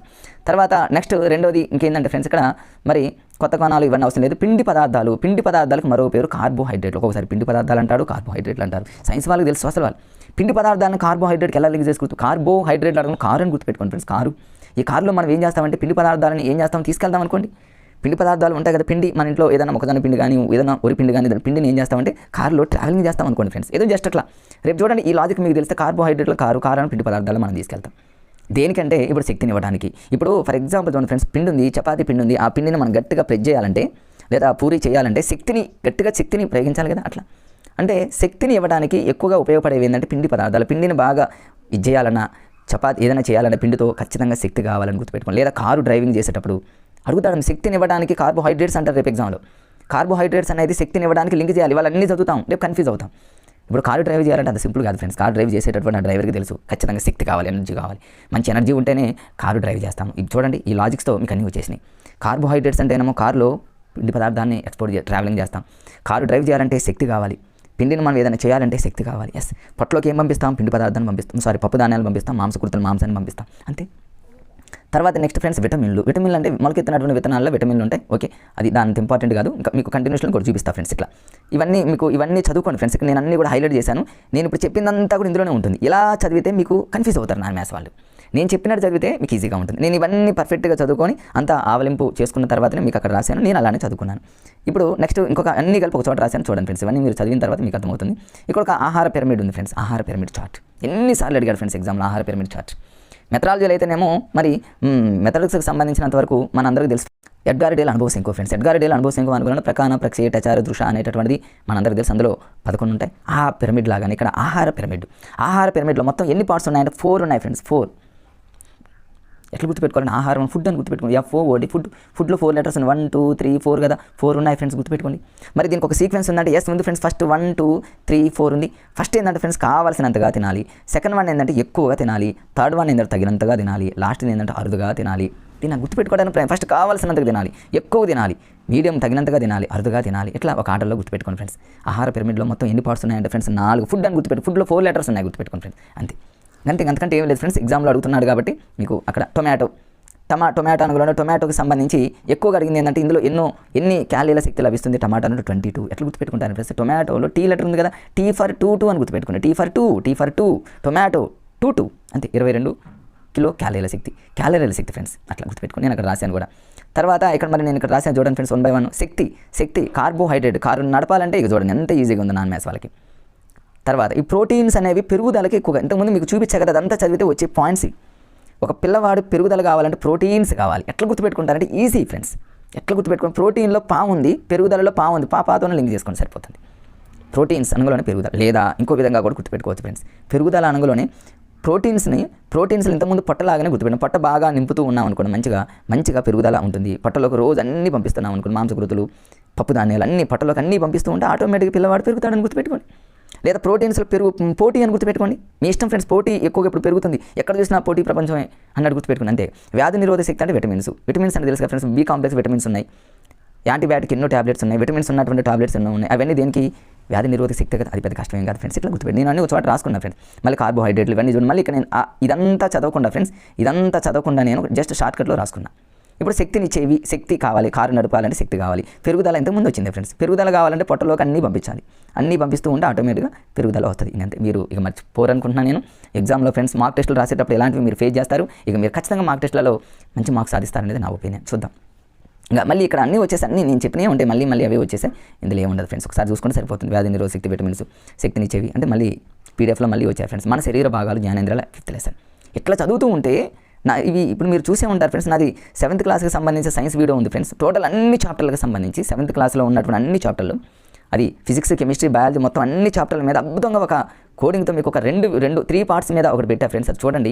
7th క్లాస్ ఫటాఫట్ అయిపోతుంది. 8th క్లాస్కి సంబంధించి ఫిజిక్స్కి సంబంధించి, కెమిస్ట్రీకి సంబంధించి ఒక వీడియో చేశాను, బయాలజీకి సంబంధించి ఒక వీడియో చేశాను. ఆ 2 వీడియోలు 8th క్లాస్ చూడండి. 8th class finish, 7th class finish, 7th 8th finish. ఇక 9th 10th లింక్డ్ టాపిక్స్ మీద ఒక వీడియో చేశాను ఫ్రెండ్స్. అది కూడా చూడండి. 6th క్లాస్ ఎక్కడ ఏది మిస్ అవ్వలేదు. ఇక మిస్ అయినవి ఉన్నటువంటివి 3rd class, 4th class, 5th క్లాస్లో ఇప్పుడు 5th క్లాస్ స్టార్ట్ చేస్తాను ఫ్రెండ్స్. తర్వాత నెక్స్ట్ చూద్దాం ఫ్రెండ్స్. ఇక్కడ చూడండి, కంటికి పుస్తకానికి మధ్య ఎన్నిసార్లు అడిగాడు ఫ్రెండ్స్. ఇవన్నీ ఎంత ఇంపార్టెంట్. కంటికి పుస్తకానికి మధ్య కనీసం 30 సెంటీమీటర్ల దూరం. ఇది ఎట్లా గుర్తుపెట్టుకోవాలి? 30 అంటాడు, రేపు 2.5 అంటాడు, 20 అంటాడు, 25 అంటాడు. మనం కన్ఫ్యూజ్ పడాల్సిన పని లేదు. ఎట్లంటే కంటికి పుస్తకానికి మధ్య దూరం అనగానే, కన్ను అనగానే మనకు మరి ఈశ్వరుడికి, శివుడికి 3వ నేత్రం ఉంటుంది కదా ఫ్రెండ్స్. 3వ నేత్రం ఉంటుంది కదా ఫ్రెండ్స్. అట్లా అంటే 3వ నేత్రం ఉంటుంది కాబట్టి 3 అని గుర్తుపెట్టుకోండి. కన్ను అనగానే 3వ నేత్రం 30 సెంటీమీటర్లు అనుకోండి అంతే. అంతకంటే ఏం లేదు ఫ్రెండ్స్ అందులో. తర్వాత టెలివిజన్కి మనం ఎంత దూరంలో ఉండాలి, టీవీకి ఎంత దూరంలో ఉండాలంటే 2.5 మీటర్ల దూరంలో ఉండాలి. 2.5 అని గుర్తుపెట్టుకుంటాను, 2.5. దీన్ని ఎట్లా గుర్తుపెట్టి, టెలివిజన్లో టీ ఉంది కదా ఫ్రెండ్స్, టీ ఫర్ 2 అని గుర్తుపెట్టుకోండి. అంటే కంటికి మరి ఎంత దూరంలో, కన్ను అనగానే మనకు 3వ నేత్రం కాబట్టి 30 సెంటీమీటర్లు అని గుర్తుపెట్టుకోండి. టెలివిజన్లో టీ ఉంది కాబట్టి టీ ఫర్ 2 అని గుర్తుపెట్టుకుని ఒక అర యాడ్ చేసుకుని 2.5 ఫ్రెండ్స్ అంతే. అంతకంటే మీరు బైహార్ట్ చేయాల్సిన పని లేదు. మీరు ఆల్రెడీ ఎన్నో క్లాసులు విని ఉంటారు, కోచింగ్ క్లాసులు తీసుకొని ఉంటారు, ఎన్నో రకాలుగా ప్రిపేర్ అయి ఉంటారు. ఇప్పుడు నా వీడియో చూస్తున్నప్పుడు మీరు చదివిన దాన్ని, నా కోర్స్ని మీరు కనుక ఆ బ్రెయిన్కి అక్కడ పేస్ట్ లాగా చేసుకున్నట్లయితే లైఫ్లో ఏ ఎగ్జామ్లోనైనా మీరే ముందుంటారు, నో డౌట్ ఫ్రెండ్స్. అట్లా ఓకే ఫ్రెండ్స్. నెక్స్ట్ ఇంకా చూద్దాం, కంటిన్యూషన్లో చూద్దాం ఫ్రెండ్స్. ఇక జనరల్గా ఉన్న వాటిని అయితే మీరు చదువుకుంటారు, వాటి జోలికి నేనేం పోను. ఇక్కడ గబ్బిలం అనేది ప్రతిధ్వని తెలుసు కదా ఫ్రెండ్స్. అది ధ్వని రిలీజ్ చేస్తుంది. ఏదైనా అడ్డు వస్తే అక్కడ నుంచి బ్యాకప్ అయ్యి ఎట్లా వెళ్తుంది, దాన్ని ప్రతిధ్వని అంటారు. అది మనందరికీ జనరల్గా చదువుకుంటారు, ఏదైనా అవసరం లేదు. ఇక నాలుక అనేది అన్నం నమ్మలటానికి, మింగటానికి అన్ని విధాలుగా ఉపయోగపడుతుంది. దాని జోలికి కూడా నేను వెళ్ళాను ఫ్రెండ్స్. కన్ఫ్యూజ్ ఏమి ఉండదు కాబట్టి దాని జోలికి వెళ్ళాను. కన్ఫ్యూజ్ ఉంటే మాత్రం అక్కడ మనం ఇక్కడ చూడండి ఫ్రెండ్స్. ఇక్కడ అంటే మరి దంతసూత్ర విన్యాసం అని అంటారు. ఎంత ఇంపార్టెంట్ ఫ్రెండ్స్. ఎంతమంది కన్ఫ్యూజ్ అవుతున్నారు. నాన్ మ్యాథ్స్ వాళ్ళు ఇక్కడే కన్ఫ్యూజ్ అవుతారు. సైన్స్ వాళ్ళు, మ్యాథ్స్ వాళ్ళు కూడా కన్ఫ్యూజ్ అవుతూ ఉంటారు. సైన్స్ వాళ్ళు పెట్టగలరు, ఎందుకంటే వాళ్ళు ప్రయోగాలు చేస్తారు, ఎన్నెన్నో వాళ్ళు దాని మీద మరి ప్రయోగాలు చేస్తారు. కాబట్టి సోషల్ వాళ్ళని దృష్టిలో పెట్టుకుని నేను ఇప్పుడు ఫాలో అవుతున్నా ఫ్రెండ్స్. నేను ఒక సోషల్ స్టూడెంట్ అయితే ఎలా చదవాలి అనేటటువంటి దాన్ని నేను ఇక్కడ చదువుకున్నా ఫ్రెండ్స్. దీన్ని ఎట్లా గుర్తుపెట్టుకోవాలి, దీన్ని కొంచెం జూమ్ చేసి మీకు క్లారిటీగా లైఫ్లో మర్చిపోకుండా ఒక మంచి కోడ్ ఫ్రెండ్స్. ఇది నేను అవనగడ ప్రగతి కోచింగ్ సెంటర్లో లాంగ్ టర్మ్ కోచింగ్ తీసుకున్నప్పుడు మాకు సైన్స్ అద్భుతంగా చెప్పారు ఫ్రెండ్స్. లాజిక్స్తో చెప్పారు. నేను లాజిక్స్తో చెప్పే క్లాస్ అంటే ఫ్రెండ్స్, నేను ఆ క్లాస్కి అలా అతుక్కుపోతా అంతే. ఇక నాకు అంత కాన్సన్ట్రేషన్ నాకు లాజిక్స్తో ఎవరైనా చెప్పారంటే. చూడండి ఇక్కడ ఇది నాన్ మ్యాథ్స్ వాళ్ళు దీని ఎలా అంటే, ఆ సార్ నాకు ఎలా చెప్పారంటే, ఇక్కడ దంతాలు 4 ఉన్నాయి, మన అందరికీ తెలుసు ఫ్రెండ్స్. ఇక్కడ 2 1 2 3 2 1 2 3 మనం బాగా చేస్తాం. కొరుకు దంతాలని, కూర దంతాలని, నమ్మలే దంతాలని, విసురు దంతాలని ఎన్నిసార్లు చదివినా ఎక్కడో చోట కన్ఫ్యూజ్ అవుతూనే ఉంటాం. దంత విన్యాసం అంటే 2 1 2 3 బై 2 1 2 3 ఓకే, 2 1 2 3 బై 2 1 2 3 ఫ్రెండ్స్. అట్లా దంత విన్యాస సూత్రం. మరి దీన్ని ఈ మధ్యకాలంలో ఎలా అడుగుతున్నాడు, సింగిల్గా అడుగుతున్నాడు. ఏమని అడుగుతున్నాడు, కూర దంతాలు ఎన్ని, కురుకు దంతాలు ఎన్ని, నమ్మల దంతాలు ఎన్ని, విసిరే దంతాలు ఎన్ని. ఇక దంత విన్యాసం అంటే 2 1 2 3 బై 2 1 2 3 ఒక ఆర్డర్లో పెట్టండి. మరి అసెండింగ్ ఆర్డర్లో పెట్టండి, డిసెండింగ్ ఆర్డర్లో పెట్టండి, కింద ఉన్నటువంటి రకరకాలు అడుగుతూ ఉంటాడు. మనం కన్ఫ్యూజ్ కాకుండా ఉండడానికి ఒక అద్భుతమైనటువంటి కూడా ఆ రోజు సార్ చెప్పారు. కూర దంతాన్ని ఏమన్నారంటే, కూర అంటేనేమో కూర, మన ఇంట్లో కూర అంటే కర్రీ ఫ్రెండ్స్. కర్రీ కొరుకులో రూ వస్తుంది కాబట్టి కూర అని మనం కూరలో కూర అనుకోండి. మన ఇంట్లో సహజంగా ఎవరైనా సరే ఒకే ఒక కర్రీ చేస్తారు కదా ఫ్రెండ్స్. 2 3 కర్రీలు చేసేవాళ్ళు ఎక్కడో పెద్ద ఫ్యామిలీస్. ఇప్పుడు అన్ని సింగిల్ ఫ్యామిలీస్ కాబట్టి ఒకే ఒక కూర అని చెప్పాను. అంటే ఒక్క కూరే అంటే కూరదంతాలు ఒకటే అని గుర్తుపెట్టుకోండి. కింద ఒక కూరదంత, పైన ఒక కూరదంతం 2 అంటే 1 అని గుర్తుపెట్టుకోండి. డబల్ తర్వాత మీరు చేసుకోండి. తర్వాత కొరుకు దంతాలు మనం చూడండి నలుగురు మోయాలి అంటారు. అట్లానే మనం నలుగురిని కొరకాలని గుర్తుపెట్టుకోండి ఫ్రెండ్స్. మనం నలుగురిని కొరకాలి, ఎందుకంటే మనల్ని నలుగురు మోయాలి కాబట్టి. ఇది హాస్యంగా అంతే ఫ్రెండ్స్, హాస్యంగా. కొరకు దంతాలంటేనేమో నలుగురిని కొరకాలి, ఎందుకంటే నలుగురు మోయాలి కాబట్టి. కూర అంటేనేమో కూర ఒక కర్రీయే ఫ్రెండ్స్ అని గుర్తుపెట్టుకోండి. నమల దంతాలలో నా ఉంది కదా ఫ్రెండ్స్, నా అంటేనేమో 4 అని గుర్తుపెట్టుకోండి. నమలలో నా ఉంది కాబట్టి 4. ఇక విసిరే దంతాలు ఫ్రెండ్స్, విసిరే దంతాలు. క్రికెట్ ఆడేటప్పుడు ఒక బంతిని ఇసిరేసామనుకోండి 6 కొడతాడు చూడండి. మంచిగా విసిరితే 6 కొడతాడు. అంటే విసిరే దంతాలు 6 అని గుర్తుపెట్టుకోండి. 6 కొట్టడమే విసిరితే బంతి. నమిలే దంతాలు అంటే నా అంటే 4. నలుగురిని కొరకాలి, కొరుకు దంతాలు 4. కూర దంతాలు కూర ఒకటే ఫ్రెండ్స్. ఇక మనం మర్చిపోయే ఛాన్సెస్ ఉన్నాయో మీరు గుర్తుపెట్టుకొని చదువుకోండి ఫ్రెండ్స్. ఓకే ఫ్రెండ్స్, ఇది దంత విన్యాసానికి సంబంధించి 2 1 2 3 2 1 2 3. ఇవి మీరు లైఫ్లో మర్చిపోరు, దాని జోలికి నేను వెళ్ళను. ఇక తర్వాత ఈ డెంటిస్టులు ఇవన్నీ మనకు అవసరం లేదు. ఈ స్కిన్కి సంబంధించి చర్మం ఎన్ని కేజీలు బరువు ఉంటుందంటే 4 kgs. స్కిన్ అంటాం కదా ఫ్రెండ్స్, ఇంగ్లీష్లో ఏమంటారు రాస్తాం, SKIN స్కిన్ 4 letters ఉన్నాయి. 1 2 3 4 4 letters కాబట్టి 4 kgs ఉంటుంది. అది ఎన్ని చదరపు మీటర్ల వయసానే ఉంటుంది అంటే 1.5 అని గుర్తుపెట్టుకోండి. స్కిన్ అంటేనేమో చర్మం అంటేనేమో 1.5 అని గుర్తుపెట్టుకోండి. 4 అనేది లాజిక్గా గుర్తుపెట్టుకోండి ఫ్రెండ్స్, అంతే, అంతకంటే ఏమీ లేదు. ఇంకా మిగతా అన్ని చూద్దాం ఫ్రెండ్స్. మన శరీరంలో ఉన్నటువంటి వ్యవస్థలన్నీ ఏం ఉండవు ఇందులో. వ్యవస్థలు అంటే ఏముంది, ఊపిరితిత్తులు అవన్నీ ఉంటే వాటి గురించి పెద్దగా ఏం చదవను, గాలి పీల్చడం వదలటం. అందులో ఏముంది ఫ్రెండ్స్, ఆక్సిజన్, కార్బన్ డైఆక్సైడ్. ఇక్కడ ఇంపార్టెంట్ బిట్ ఏంటంటే ఊపిరితిత్తులకు సంబంధించి ఏదైనా ఒక వ్యాధి వస్తే డాక్టర్ గారు చికిత్స చేస్తారు, దాన్ని పల్మోనాలజిస్ట్ అంటారు. Very very very important. ఇప్పుడు డెంటిస్టు మనకు తెలుసు, కార్డియాలజిస్టు మనకు తెలుసు. ఊపిరితిత్తులకి ఏదైనా ప్రాబ్లం వస్తే దానికి ఆపరేషన్ చేసి దానికి సర్జరీ చేసేటువంటి డాక్టర్ ఉంటారు కదా, ఆయన పల్మోనాలజిస్ట్ అంటారు. ఇది నాన్ మ్యాథ్స్ వాళ్ళు సైన్స్ వాళ్ళు అంటే కొద్దిగా గొప్ప ఓకే. నాన్ మ్యాథ్స్ వాళ్ళకి ఇదేదో కష్టం. నాన్ మ్యాథ్స్ వాళ్ళంటే ఏంటంటే సోషల్ బ్యాక్గ్రౌండ్ ఎక్కువగా ఉంటుంది, దీని మీద ఫోకస్ పెట్టరు కాబట్టి. పల్మోనాలజిస్ట్ని ఎలా గుర్తుపెట్టుకుంటారంటే ఊపిరితిత్తులకి సంబంధించి ఏదైనా వ్యాధి కనుక వస్తే చాలా డేంజర్ కదా ఫ్రెండ్స్. అలాంటి టైంలో మన దగ్గర ఉన్నటువంటి పల్మో అంటే ఏంటంటే పొలము ఇంకేదైనా అమ్ముకోనైనా సరే ట్రీట్మెంట్ చేయించుకోవాలనుకోండి ఫ్రెండ్స్. పల్మోనాలజిస్ట్ అంటే పొలం అమ్ముకోనైనా ఆ ట్రీట్మెంట్ చేయించుకోవాలి, ఎందుకంటే ఊపిరితిత్తులు డ్యామేజ్ అయితే మనం బ్రతకడం కష్టం కాబట్టి. పల్మోనాలజిస్ట్ అట్లా హాస్యం కోసమే ఫ్రెండ్స్. ఇది మన విధానంలో తయారు చేసుకునేటటువంటి కోళ్ళు. ఓకే ఫ్రెండ్స్, నెక్స్ట్ కంటిన్యూషన్లో చూద్దాం ఫ్రెండ్స్. ఇదంతా కూడా ఓకే. ఇదంతా కూడా మనకు ఆక్సిజన్ ఇదంతా మనకు తెలుసు కాబట్టి వాటి జోలికి నేను ఎక్కువ పోను. ఇంకొక రక్తంలో ఎక్కువగా ఉన్నటువంటి ద్రవ రూపంలో ఉన్నది ఏంటంటే ఫ్రెండ్స్, మరి రక్తంలో ద్రవ రూపంలో ఎక్కువగా ఉండేటటువంటి పదార్థం ఏంటంటే ప్లాస్మా. నాన్ మ్యాథ్స్ వాళ్ళకి ఇది గుర్తుండకపోవచ్చు.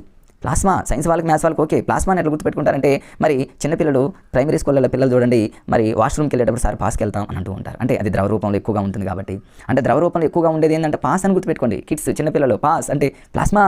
హాస్యం కోసమే ఫ్రెండ్స్, ఎందుకంటే మనం గుర్తుపెట్టుకోవడానికి మనం యూజ్ చేసేటటువంటి టెక్నిక్స్. నాన్ మ్యాథ్స్ వాళ్ళు ఇప్పుడు చూడండి, ఆ పదం గుర్తొచ్చింది అనుకోండి, వెంటనే అది మనకి ఆ ద్రవ పదార్థం అనగానే ఆ పదం గుర్తొస్తుంది, ప్లాస్మా అంటారు. లైఫ్లో మర్చిపోలేము ఖచ్చితంగా. మరి ఈ మొత్తం మీద రక్త కణాలు 3 రకాలు మనందరికీ తెలుసు ఫ్రెండ్స్. ఒకటి RBC అని, WBC అని, రక్త ఫలికలు అని అంటారు.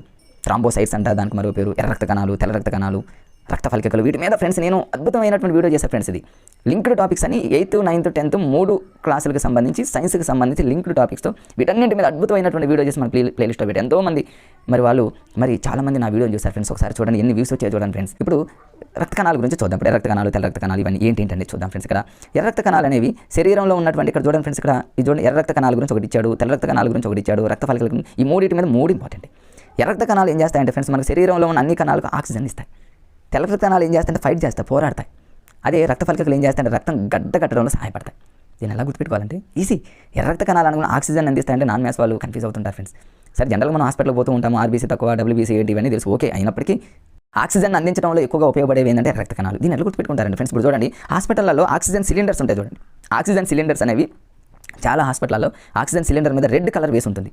అంటే ఇట్లాంటి కలర్ రెడ్ కలర్ వేసి ఉంటుంది అనుకోండి.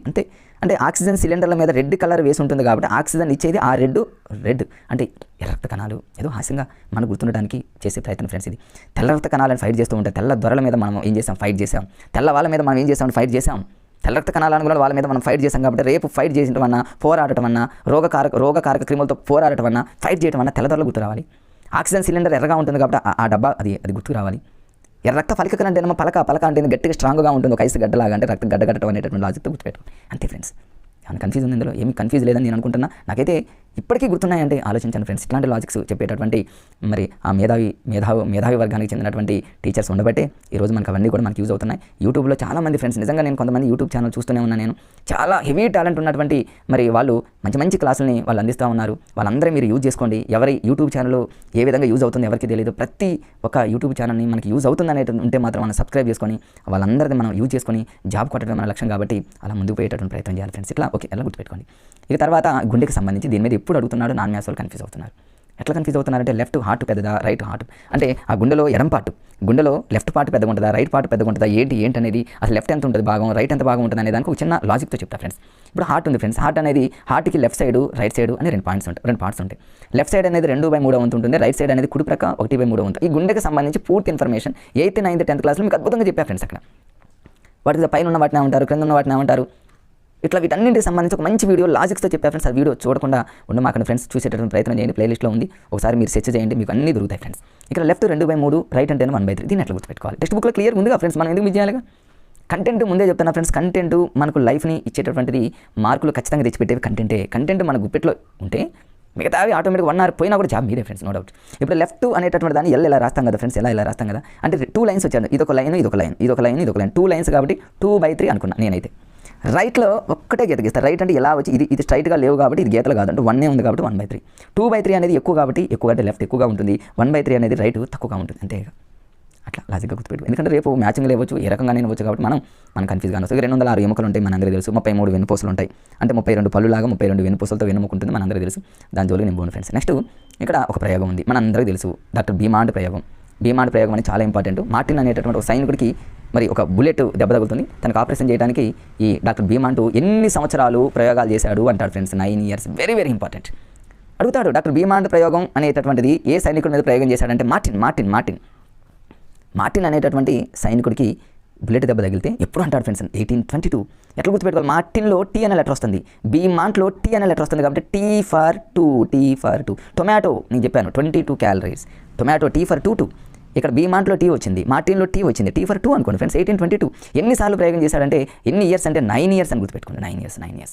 9 years కూడా ఎలా గుర్తుపెట్టుకోవచ్చు, చాలా ఈజీగా మీకు చెప్తా ఫ్రెండ్స్. 9 years అంటే చాలా లాజిక్గా గుర్తుపెట్టుకోవచ్చు ఫ్రెండ్స్. 9 అంటే ఏమో నవ్వుతూ అని గుర్తుపెట్టుకోండి. మార్టిన్ అనేటటువంటి సైనికుడు బుల్లెట్ దెబ్బ తగిలినప్పుడు ఈ భీమాంట్ అనేటటువంటి ప్రయోగం మనందరికీ తెలుసు ఫ్రెండ్స్. జీర్ణాశయంలో లోపల ఉన్నటువంటి జీర్ణరసాన్ని పైకి లాగటం, వాటన్నిటి మీద ప్రయోగాలు చేయడం, రకరకాలైనటువంటి ప్రయోగాలు చేయడం. 9 years ప్రయోగం చేస్తున్నప్పటికీ మార్టిన్ అనేటటువంటి సైనికుడు ఎప్పుడు నవ్వుతూనే ఉన్నాడు ప్రయోగం చేస్తున్నా కొద్దిగా. ఎందుకంటే ప్రయోగం సక్సెస్ అయితే నేను ప్రపంచంలో వరల్డ్ రికార్డులో పుస్తకాలు ఎక్కుతాను అన్నట్టు నవ్వుతూనే ఉన్నాడు కాబట్టి 9 అని గుర్తుపెట్టుకోండి, అంతే. లేదా భీమాంట్లో బి అనే లెటర్ మీరు ఇట్లా తీసుకొని ఇది 8 లాగా తీసుకొని +1, సరే ఇది కన్ఫ్యూజ్గా ఉంటారు కాబట్టి నేను అట్లా అనుకున్నా ఫ్రెండ్స్. మార్టిన్ అనే సైన్ కూడా నవ్వుతూ ఉంటాడు కాబట్టి 9 లాగా తీసుకున్నాను. సరే ఇది మార్టిన్ ప్రయోగం 9 years చేశాడు, 1822 ఇవన్నీ ఓకే. జీర్ణరసాలు ఇవన్నీ చేసిన తర్వాత ఎక్కువగా ఎగ్జామ్లు అడిగేది జీర్ణాశయం మీద మీకు తెలుసు, ఎక్కువగా ఎగ్జామ్లు అడిగేది మాత్రం ఈ టేబుల్లో 2 పాయింట్స్ ఫ్రెండ్స్. ఆ 2 నేను ఇక్కడ నోట్ చేశాను. ఈ రెండింటిని గుర్తుపెట్టుకున్న నాన్ మ్యాథ్స్ వాళ్ళు ఫినిష్. మ్యాథ్స్ ఇది ఏపీ తెలంగాణ 2 పుస్తకాలు ఈ ప్రయోగాలు ఉన్నాయి ఫ్రెండ్స్, మీరు కావాలని సెర్చ్ చేయండి. మరి ఈ డాక్టర్ భీమాంట్ ప్రయోగం మార్టిన్కి సంబంధించి ప్రయోగంలో కడుపులో ఎలా జరుగుతుంది, జీర్ణరసాలు ఉన్నటువంటి గ్లాసులో ఎలా జరుగుతుంది తన ప్రయోగం అంటే జీర్ణం అవ్వటం. మొత్తానికి ఏంటంటే జీర్ణం కావడానికి కడుపులో స్పీడ్గా అవుతుందా, ఈ కడుపులో నుంచి తీసినటువంటి జీర్ణరసాలు ఉన్న గ్లాసులో స్పీడ్గా అవుతుందా అంటే రెండిట్లో తేడా ఉంది. ఒకటేమో పూర్తిగా ఉడికినటువంటి గుడ్డు. నేను గుర్తుపెట్టుకోవడానికి లాజిక్ చెప్తా ఫ్రెండ్స్. పూర్తిగా ఉడికినటువంటి గుడ్డు ఎవరైనా ఉంటే మనం ఆపుతామా, పుట్టుకుని తినేస్తాం, మనమే తింటాం. అంటే కడుపులోనే ఎక్కువ అంటే 3 గంటల 30 నిమిషాలు అంటే కడుపులో ఎక్కువ టైం తీసుకుంటుంది. వాడు అడుగుతాడు, ఏమని అడుగుతాడు, పూర్తిగా ఉడికినటువంటి గుడ్డు జీర్ణం కావడానికి కడుపులో ఎంత సమయం తీసుకుంటుందంటే కడుపులో ఎక్కువ టైం తీసుకుంటుంది. పూర్తిగా ఉడికిన గుడ్డు కాబట్టి మనం తింటాం. 3 గంటల 30 నిమిషాలు అనేది టైం అడగలే కానీ ఎక్కువ టైం తీసుకునేది మాత్రం కడుపులో అని గుర్తుపెట్టుకోండి. ఎందుకంటే మనం తింటాం కాబట్టి. అదే సగం ఉడికిన గుడ్డు స్మెల్ వస్తుంది కదా ఫ్రెండ్స్, మనం తింటామో మనం తినం కాబట్టి సగం ఉడికిన గుడ్డుని తీసుకెళ్ళి జీర్ణరసాల్లో ఉన్నటువంటి గ్లాసులో పడేయాలి. అంటే అక్కడ ఎక్కువ టైం తీసుకుంటుంది, 76 గంటల 30 నిమిషాలు. అంటే మీకు అర్థమైపోయింది. ఇప్పుడు పూర్తిగా ఉడికిన గుడ్డు అంటే మనం తింటాం కాబట్టి ఎక్కువ టైం తీసుకుంటున్నారు కాబట్టి, సగం ఉడికిన గుడ్డు స్మెల్ వస్తుంది కాబట్టి మనం తీసుకోం, జీర్ణరసాలు ఉన్న గ్లాసులో ఎక్కువ టైం ఈ 2 ఇంపార్టెంట్. మార్టిన్ T for 2 అని గుర్తుపెట్టుకోండి. నవ్వుతూ ఉన్నాడు కాబట్టి 9 years అని గుర్తుపెట్టుకోండి. సైనికుడు అని గుర్తుపెట్టుకోండి. భీమాంట్ ప్రయోగం ఏమున్నాయి ఫ్రెండ్స్ ఇందులో, ఏం లేదు, అంతే. చదువుకుంటూ పోయి లాజిక్స్ చదివితే ఏమీ లేదు అనిపిస్తుంది. బై హార్ట్ చేస్తూ అదే చదువుతూ చిన్న రఫ్ నోట్స్లో చిన్న బుక్కుల్లో రాసుకుంటూ మళ్ళీ ఎన్నిసార్లు రివిజన్ చేయాలన్నా కూడా కష్టం. లాజిక్తో చదువుకుంటే లైఫ్ లాంగ్ మనం మర్చిపోయి, ఇంకా ఇట్లా రాసుకొని లాజిక్స్తో ప్రిపేర్ అయితే ఇంకా జీవితాంతం మనం మర్చిపోం ఫ్రెండ్స్. అట్లా తర్వాత గ్యాస్ట్రోఎంటమాలజిస్ట్ ఇవన్నీ కూడా అవసరం లేదు ఫ్రెండ్స్. నెక్స్ట్ చూద్దాం. తర్వాత ఈ నెఫ్రాలజిస్టు ఇదంతా కూడా మీరు జనరల్గా చదువుకుంటారు కాబట్టి ఇవన్నీ ఏమొస్తుంది దాని జోలికి. న్యూరాలజిస్టు మెదడు ఇవన్నీ కూడా దాని జోలికి. అడవులు గిరిజనుల మీద ఎక్కువగా రిపీటెడ్ చేస్తున్నారు ఎగ్జామ్లో ఫ్రెండ్స్. దీన్ని ఎట్లా గుర్తుపెట్టుకోవాలంటే అడవులు వాళ్ళ జీవనాధారానికి సంబంధించి బోండా జాతి వాళ్ళని, చాలా జాతులు, చెంచు జాతి వాళ్ళని వాళ్ళు ఉన్నారు మీకు తెలుసు. ఆదిలాబాద్లో ఎక్కువగా ఉంటారంటే ఫ్రెండ్స్ గోండు జాతి వాళ్ళు ఎక్కువగా ఆదిలాబాద్ జిల్లాలో అడుగుతాడు ఫ్రెండ్స్. గోండు జాతి వాళ్ళు ఏ జిల్లాలో ఎక్కువ, ఈ మధ్యకాలంలో ఏ కాంపిటేటివ్ ఎగ్జామ్ తీసుకున్నా జిల్లాల మీద బిట్లు అడుగుతున్నాడు. వరి ఎక్కువగా ఏ రాష్ట్రంలో పడుతుందండి, ఏ జిల్లాలో పడుతుంది అన్నాడు తెలంగాణలో. వరి ఎక్కువగా ఏ జిల్లాలో పడుతుందంటే సూర్యాపేట.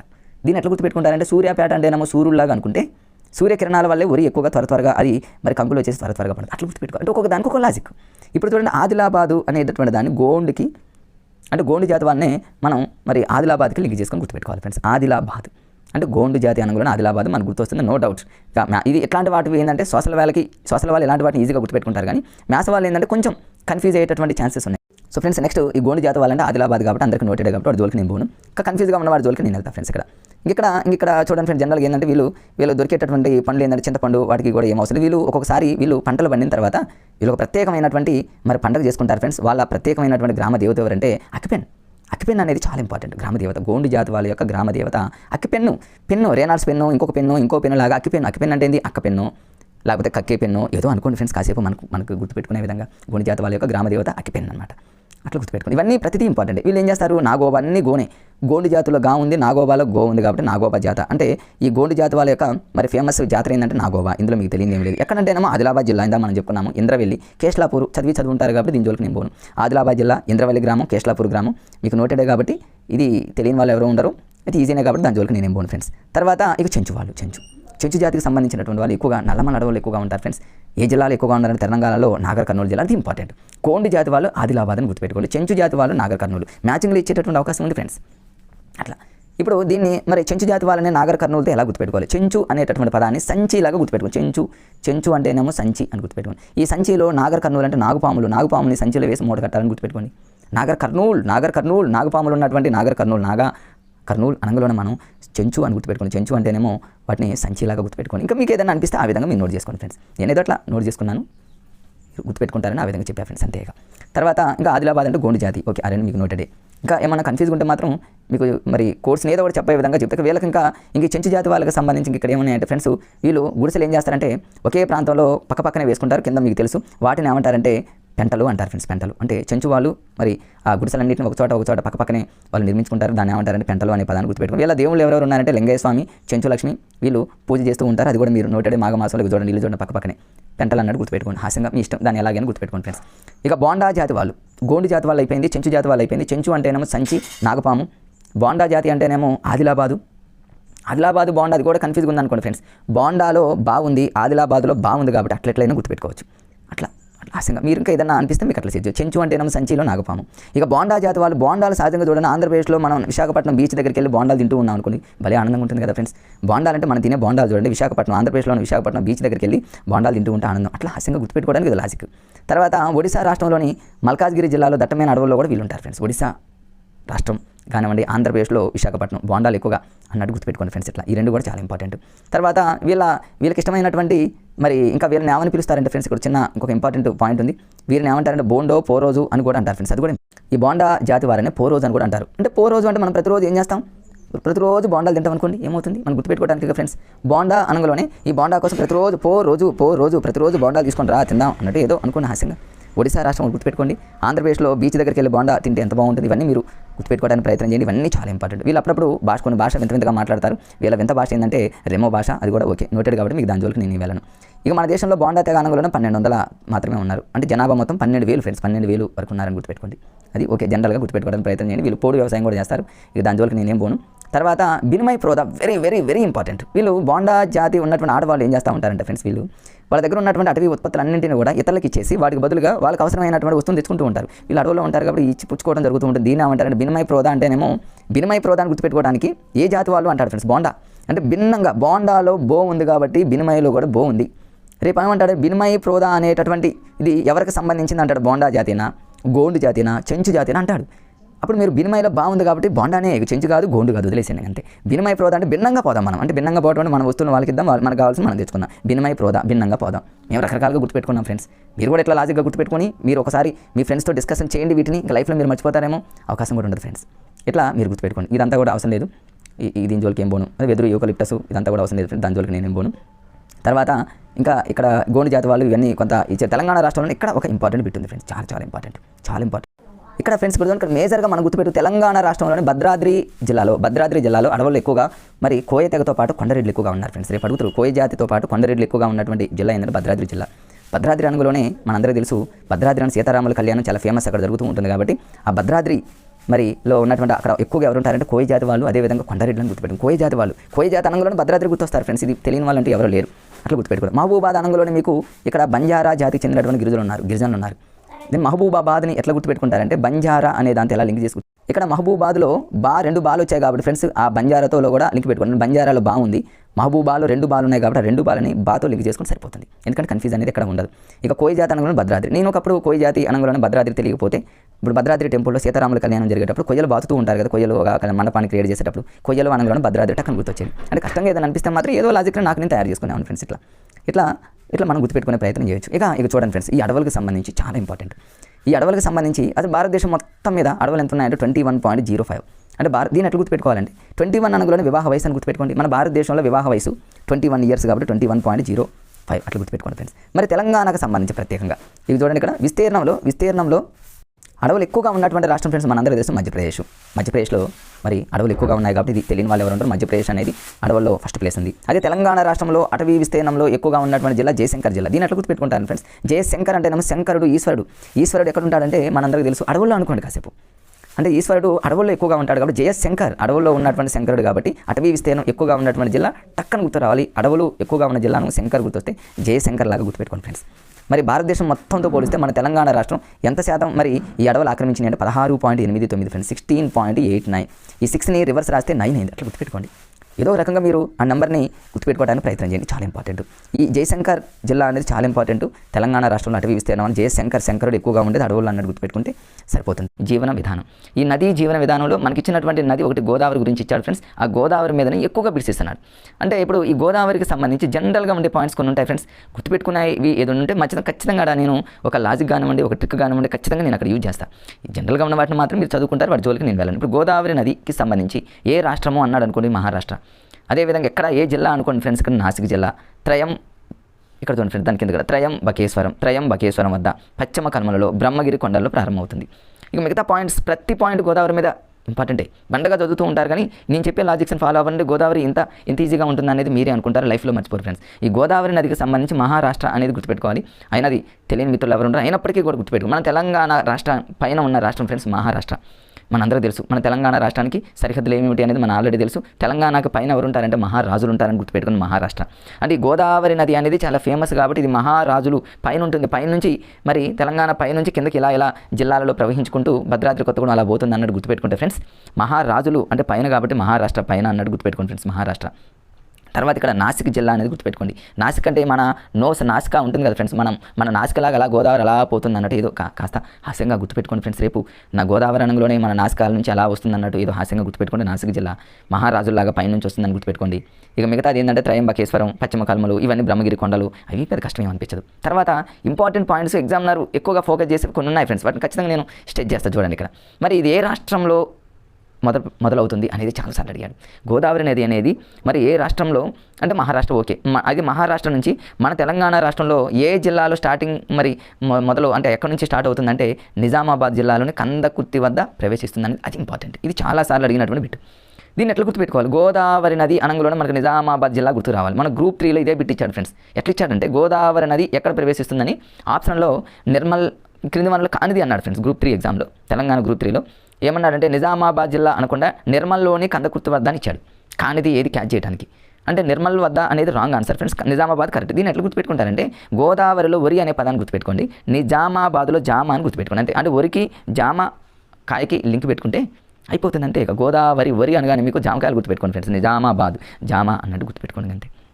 అంటే లేదా నిజంగా గోదావరి అనేది నిజంగా తెలంగాణలో కందకుర్తి అంటే ఒక కందకంలోకి అంతే కదా ఫ్రెండ్స్, పై నుంచి ఒక చిన్న కింద డౌన్లోకి వస్తుందంటే ఒక కందకంలోకి ప్రవేశిస్తుంది అన్నట్టు. తెలంగాణలో కంటే ఒక కందకంలోకి అన్నట్టు ఏదో కాస్త హాస్యంగా మీరు ఇమిటేషన్ చేసుకోండి ఫ్రెండ్స్, ఇమాజిన్ చేసుకుంటే ఈజీ. సో ఇప్పుడు మీరు మర్చిపోరు వరి జామ లేదా నిజంగా అన్నట్టు గుర్తుపెట్టుకుంటే నిర్మల్ అనే పదం గుర్తుకు రాదు. ఓకే, అయిపోయింది. తర్వాత ఇది 1465, ఇది కూడా ఒక సెషన్లో అడిగిన బిట్టే. 1465 గోదావరి 1465 ఎట్లా గుర్తుపెట్టి. ఇప్పుడు గోదావరిలో గా అనే లెటర్ జీ పలుకుతుంది కదా ఫ్రెండ్స్. జీ అంటే జీ ఫర్ 7 కదా. ఒకవేళ గుర్తు రాకపోతే 1465, 1466 అంటే 1465 గుర్తుంటుంది. అయినా కొంచెం చిన్న లాజిక్. గోదావరి అనగానే జీ అనే లెటర్ జీ ఫర్ 7 కదా ఫ్రెండ్స్. 7 తర్వాత ఉండే ఆడ్ నెంబర్ తీసుకోండి. 7 తర్వాత ఆడ్ నెంబర్ 5, ఇక 5 తర్వాత కంటిన్యూషన్ 6 అంటే మధ్యలో 4 మిస్ అయింది. అట్లా ఏదో మనకు అనుకోలేక నేనైతే ఏదో స్టార్టింగ్ ప్రిపరేషన్ అప్పుడు అలా చేస్తాను ఫ్రెండ్స్. తర్వాత మన రాష్ట్రంలో గోదావరి నది మరి ఎక్కడెక్కడ ఏ జిల్లాలు కూడా ప్రవేశిస్తుంది అనేది కూడా గతంలో సెషన్లో అడిగాడు. రేపు ఇంకా కష్టంగా ఇవ్వాలి అనుకున్న టైంలో ఇవ్వచ్చు, చెప్పలేం. ఎందుకంటే పేపరు సెట్ చేసే వాళ్ళు ఆ రేంజ్లో సెట్ చేస్తున్నారు మనల్ని పడిపోయడానికి ఫ్రెండ్స్. గోదావరి నది నిర్మల్, నిజామాబాద్, జగిత్యాల, మంచిర్యాల, పెద్దపల్లి, జయశంకర్, భూపాలపల్లి, భద్రాద్రి జిల్లా. మనకు ఒక 2 పాయింట్స్ గుర్తుండాలి. ఫస్ట్ పాయింట్ ఏంటంటే నిర్మల్ జిల్లా గుర్తుండాలి, లాస్ట్దేమో భద్రాద్రి జిల్లా గుర్తుండాలి. గోదావరి నది చూడండి ఫ్రెండ్స్, చాలా నిర్మలంగా ఉంటుంది. గోదావరి నీళ్ళు చాలా నిర్మలంగా ఉంటాయని గుర్తుపెట్టుకుని, నిర్మలంగా నిజంగా అట్లా గుర్తుపెట్టుకోండి ఫ్రెండ్స్. అంటే గోదావరి లేదా వరితో మీరు పోల్చుకుంటే గోదావరి వరి చూడండి చాలా నిర్మలంగా ఉంటుంది నిజంగా. అంటే జామ అట్లా జగిత్యాల, మంచిర్యాల అంటే ఇవన్నీ వాటర్తో కూడా లింక్ చేసుకోవచ్చు ఫ్రెండ్స్. నిర్మలంగా ఉంటుంది గోదావరి వాటరు. నిజామా అంటేనేమో చాలా నిజంగా, జగిత్యాల అంటేనేమో చాలా జనాలకు, మంచిర్యాల అంటేనేమో మంచినీళ్ళకు, పెద్దపల్లి అంటేనే పెద్ద పెద్ద వాగుల్లోకి, జయశంకర్ భూపాలపల్లి అంటే ఈ భూమికి ఖచ్చితంగా వాటర్ కావాలి. ఇక భద్రాద్రి జిల్లా అంటేనే మనందరికీ తెలుసు, భద్రాద్రి అనగానే మనకు గోదావరి గుర్తొస్తాడు. సీతారాముల అక్కడ పక్కన మనందరికీ తెలుసు ఫ్రెండ్స్, ఫేమస్, అక్కడ నుంచి వెళ్ళిపోతుంది. అంటే ఒక సీక్వెన్స్కి ఇలా గుర్తుపెట్టుకోవడానికి ప్రయత్నం చేయండి. ఏమో రేపు అడిగినా అడగొచ్చు కాబట్టి మనం ఆ ఛాన్స్ ఎగ్జామినర్కి ఇవ్వకూడదు ఫ్రెండ్స్. మరి ఇంకా నెక్స్ట్ ఇంకా ఏంటి, ఇంకా కొన్ని ఉంటే అవి పెద్దగా అంత అవసరం లేదు ఫ్రెండ్స్. ఆంధ్రప్రదేశ్లో మనకు తెలుసు తూర్పుగోదావరి తూగోలు అంతర్వేది యానా వద్ద కలుస్తుంది అనేది అంతా జనరల్గా ఉన్న బిట్సే కాబట్టి వాటి జోలికి ఏమో మీరు చదువుకోండి. కానీ కొన్ని కన్ఫ్యూజ్గా ఉంటాయి ఫ్రెండ్స్, వాటిని నేను ఎక్కువగా ఫోకస్ పెడుతూ అక్కడ ఒక ట్రిక్ని అప్లై చేస్తూ చెప్పుకుంటూ వెళ్తా ఫ్రెండ్స్. తర్వాత ఇంకా గోదావరి నదికి సంబంధించి ప్రతి పాయింట్ బుల్లెటే, ప్రతి పాయింట్ ఇంపార్టెంటే. కొన్ని అవసరం లేని వాటిని నేను వదిలేస్తూ ఉంటాను. చూడండి ఫ్రెండ్స్, ఇక్కడ చూడండి, ఎగ్జామ్లో అడిగినటువంటి ప్రతి బిట్ని మీకు ఒక లాజిక్స్తో చెప్పడానికి ప్రయత్నం చేస్తాను. ఇప్పుడు ఇది మన తెలంగాణ రాష్ట్రంలో జయశంకర్ జిల్లాలో దేవాదుల వద్ద ఎత్తుపోతల పథకం ద్వారా ఇక్కడ ఒకటి ఉంది ఫ్రెండ్స్. మరి దీన్ని ఎట్లా గుర్తుపెట్టుకోవాలి? జయశంకర్ జిల్లా అనగానే రేపు ఎగ్జామినర్ ఏమంటాడంటే మన తెలంగాణ రాష్ట్రంలో దేవాదుల ఎత్తిపోతల పథకం ఏ జిల్లాలో ఉంది అంటాడు. దేవాదుల ఎత్తిపోతల అనగా జయశంకర్. ఎట్లా గుర్తుపెట్టి, దేవాదులు అంటే దేవుడు ఫ్రెండ్స్, దేవుడు అంటేనే శంకరుడు కదా, అట్లా అనుకోండి కాసేపు. అట్లా దేవుడిని తలుసుకుంటే మనకు జయం కలుగుతుందని అనుకోండి, మన ఇష్టం, మనకు అనుకూలంగా తయారు చేసుకోండి. నేనైతే అలానే కోడ్ కూడా అక్కడ రాసుకున్న చూడండి ఫ్రెండ్స్. నేను అక్కడ దేవుడు, శంకరుడు, దేవుడని, లేకపోతే దేవుడిని మనం ప్రార్థిస్తే మనకు జయం కలుగుతుందని రకరకాల యాస్పిరెంట్స్ రకరకాలుగా ప్రిపేర్ అవుతూ ఉంటారు కాబట్టి అది కూడా చూడండి. సింగిల్గా ప్రిపేర్ అయ్యే వాళ్ళకి ఇట్లా థాట్స్ రాకపోవచ్చు నాకు తెలిసి. నేను ప్రిపేర్ కావాలంటే ఈ థాట్స్ రావు. సరే గ్రూప్ డిస్కషన్లోనే ఇవన్నీ వస్తాయి, అయినప్పటికీ టైం లేదు మిత్రమాయిగా, ఉన్న టైం కొంచెమే కాబట్టి మనం ఎట్లయినా ఇక మిస్ అయినటువంటి దానిని డిఎస్సిలో ఇక ఫైట్ చేయండి ఫ్రెండ్స్. ఇప్పుడైతే చదివిన దాన్ని చదవండి తప్ప కొత్తగా ఉన్న వాటిని ముట్టుకోమాకండి, అంతే అయిపోయింది. తర్వాత ఇక్కడ ఇంకా ఇది మామూలుగా చూడండి ఫ్రెండ్స్, ఎంత చూడండి, గోదావరి నది పరివాహక ప్రాంతం అనేది 312 చదరపు కిలోమీటర్లు. జనరల్గా ఇది చదువుకుంటారు కాబట్టి అది మామూలు పాయింటే, కొంచెం ఇంపార్టెంట్ అనేటటువంటి విషయాన్ని ఇక్కడ చూడండి ఫ్రెండ్స్. ఇందాక అది అయిపోయింది. మళ్ళీ నెక్స్ట్ రెండవది ఏంటంటే ఫ్రెండ్స్, సరస్వతి దేవాలయం, బాసర జ్ఞాన సరస్వతి దేవాలయం ఎక్కడుంది అంటారు ఫ్రెండ్స్. ఇది ఒకటి చాలా ఇంపార్టెంట్. ఇది నిర్మల్ జిల్లా, ఇది తెలంగాణ రాష్ట్రంలోనే నిర్మల్ జిల్లాలో ఉంది ఫ్రెండ్స్. గతంలో ఆదిలాబాద్ అనుకునేవాళ్ళం, ఇప్పుడు జిల్లాలు సెపరేట్ అయిన తర్వాత ఇప్పుడు జ్ఞాన సరస్వతి దేవాలయం లేదా బాసర జ్ఞాన సరస్వతి దేవాలయం ఏ జిల్లాలో ఉందంటే నిర్మల్. ఎట్లా గుర్తు, నిర్మల్ అంటే నిర్మలంగా ఉంటుంది కదా, సరస్వతి దేవి టెంపుల్కి వెళ్తే అంత నిర్మానుషంగా నిర్మలంగా ఉంటుందని గుర్తుపెట్టుకుని అంతే ఫ్రెండ్స్. తర్వాత ఇంకా ఇక్కడ నేను ఏదో కొన్ని రాసుకున్నాను అప్పట్లో. తర్వాత ధర్మపురి, ఇక్కడ కూడా కొన్ని పాయింట్స్ ఉన్నాయి. ధర్మపురి లక్ష్మీ నరసింహస్వామి అంటేనే మరి చాలా ధర్మంగా ఉంటారని గుర్తుపెట్టుకోండి. ఇంకా ఆ తర్వాత గౌతమేశ్వర స్వామి దేవాలయం ఎక్కడ ఉందంటే మంతని. ఇది అందరికీ నోటెడ్ కదా ఫ్రెండ్స్. గౌతమేశ్వర అనంగలోనే చూడండి, దీంట్లో ఇక్కడ చూడండి ఫ్రెండ్స్, గౌతమి అనగా తా అనే పదం పలుకుతుంది కాబట్టి మంతనీలో తానే లేదా అట్లా కూడా కాదు ఫ్రెండ్స్, అట్లా తాత అనేది కూడా కాదు. మంతని అంటేనేమో అదొక మంత్రాలు అన్నట్టు గుర్తుపెట్టుకోండి ఫ్రెండ్స్. నేను నా ప్రిపరేషన్ విధానం చెప్తున్నా ఫ్రెండ్స్. మంత్రాలు మరి అంటే ఈశ్వరుడు అని గుర్తుపెట్టుకున్నాను, అంటే ఈశ్వరుడు దగ్గర మంత్రాలు ఉంటాయి. ఈశ్వరుడు అంటేనే శంకరుడు కాబట్టి మంత్రాలు ఎక్కువగా అన్నట్టు గుర్తుపెట్టుకోండి ఫ్రెండ్స్. నేను అట్లా హాస్యంగా గతంలో చదువుకున్నాను. నేను మంత్రాలు అనగా గౌతమి లేదా గౌతమి అనే అమ్మాయికి మంత్రాలు వచ్చాను, ఇట్లా మనకు అనుకూలంగా. లక్ష్మీ నరసింహస్వామి ధర్మపురి అట్లా.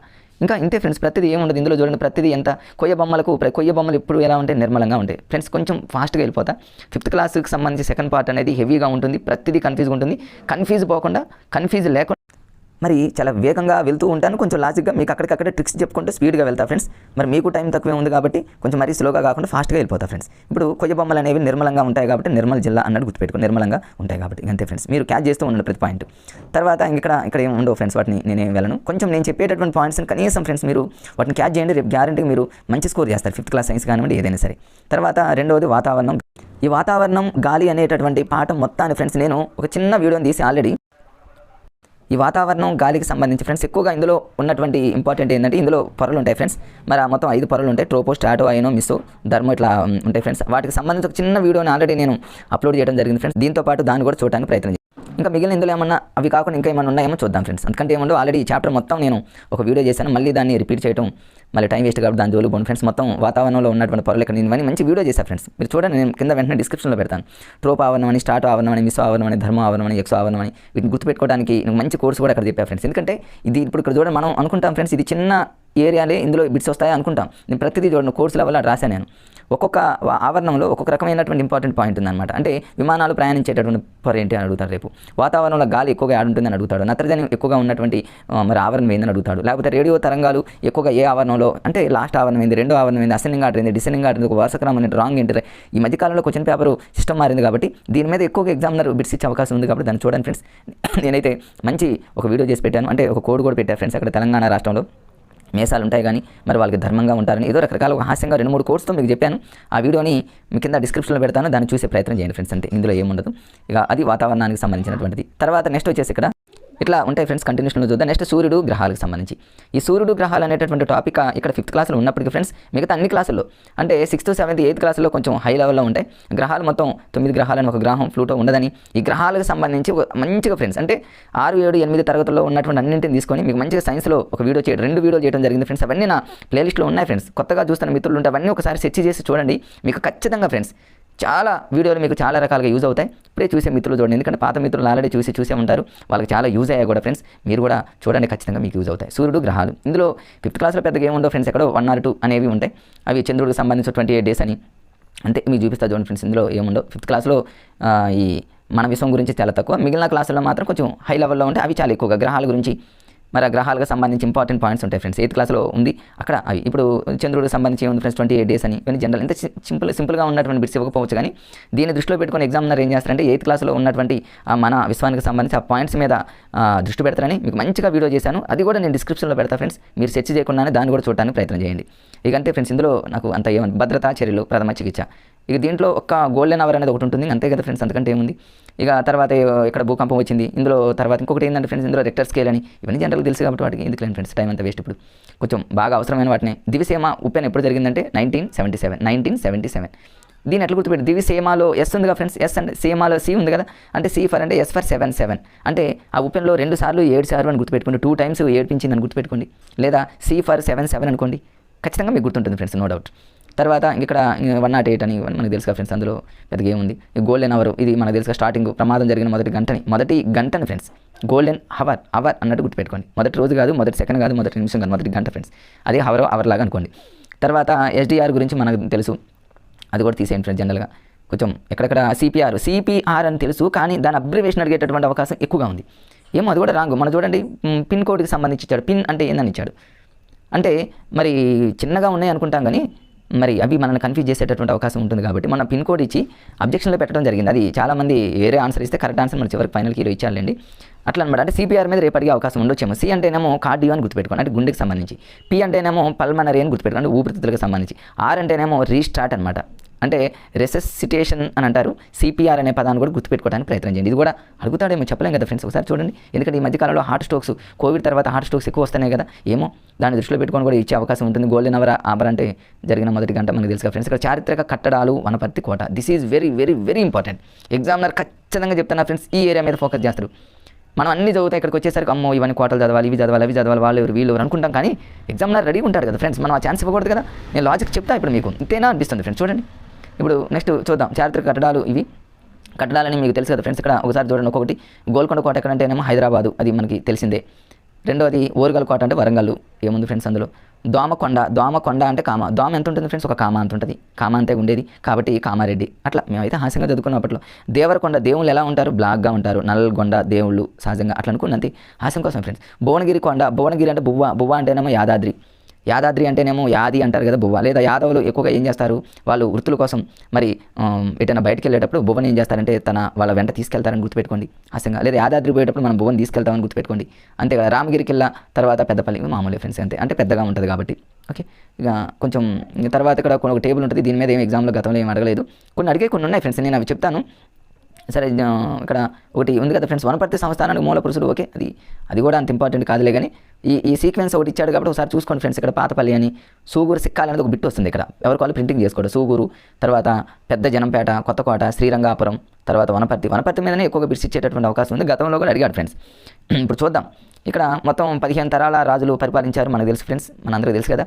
అయితే ఇక్కడ మొత్తం 7 సముద్రాలు ఉన్నాయి ఫ్రెండ్స్. ఇక్కడ 7 చెరువులు ఉన్నాయి అన్నమాట. 7 పెద్ద చెరువులు ఉన్నాయి.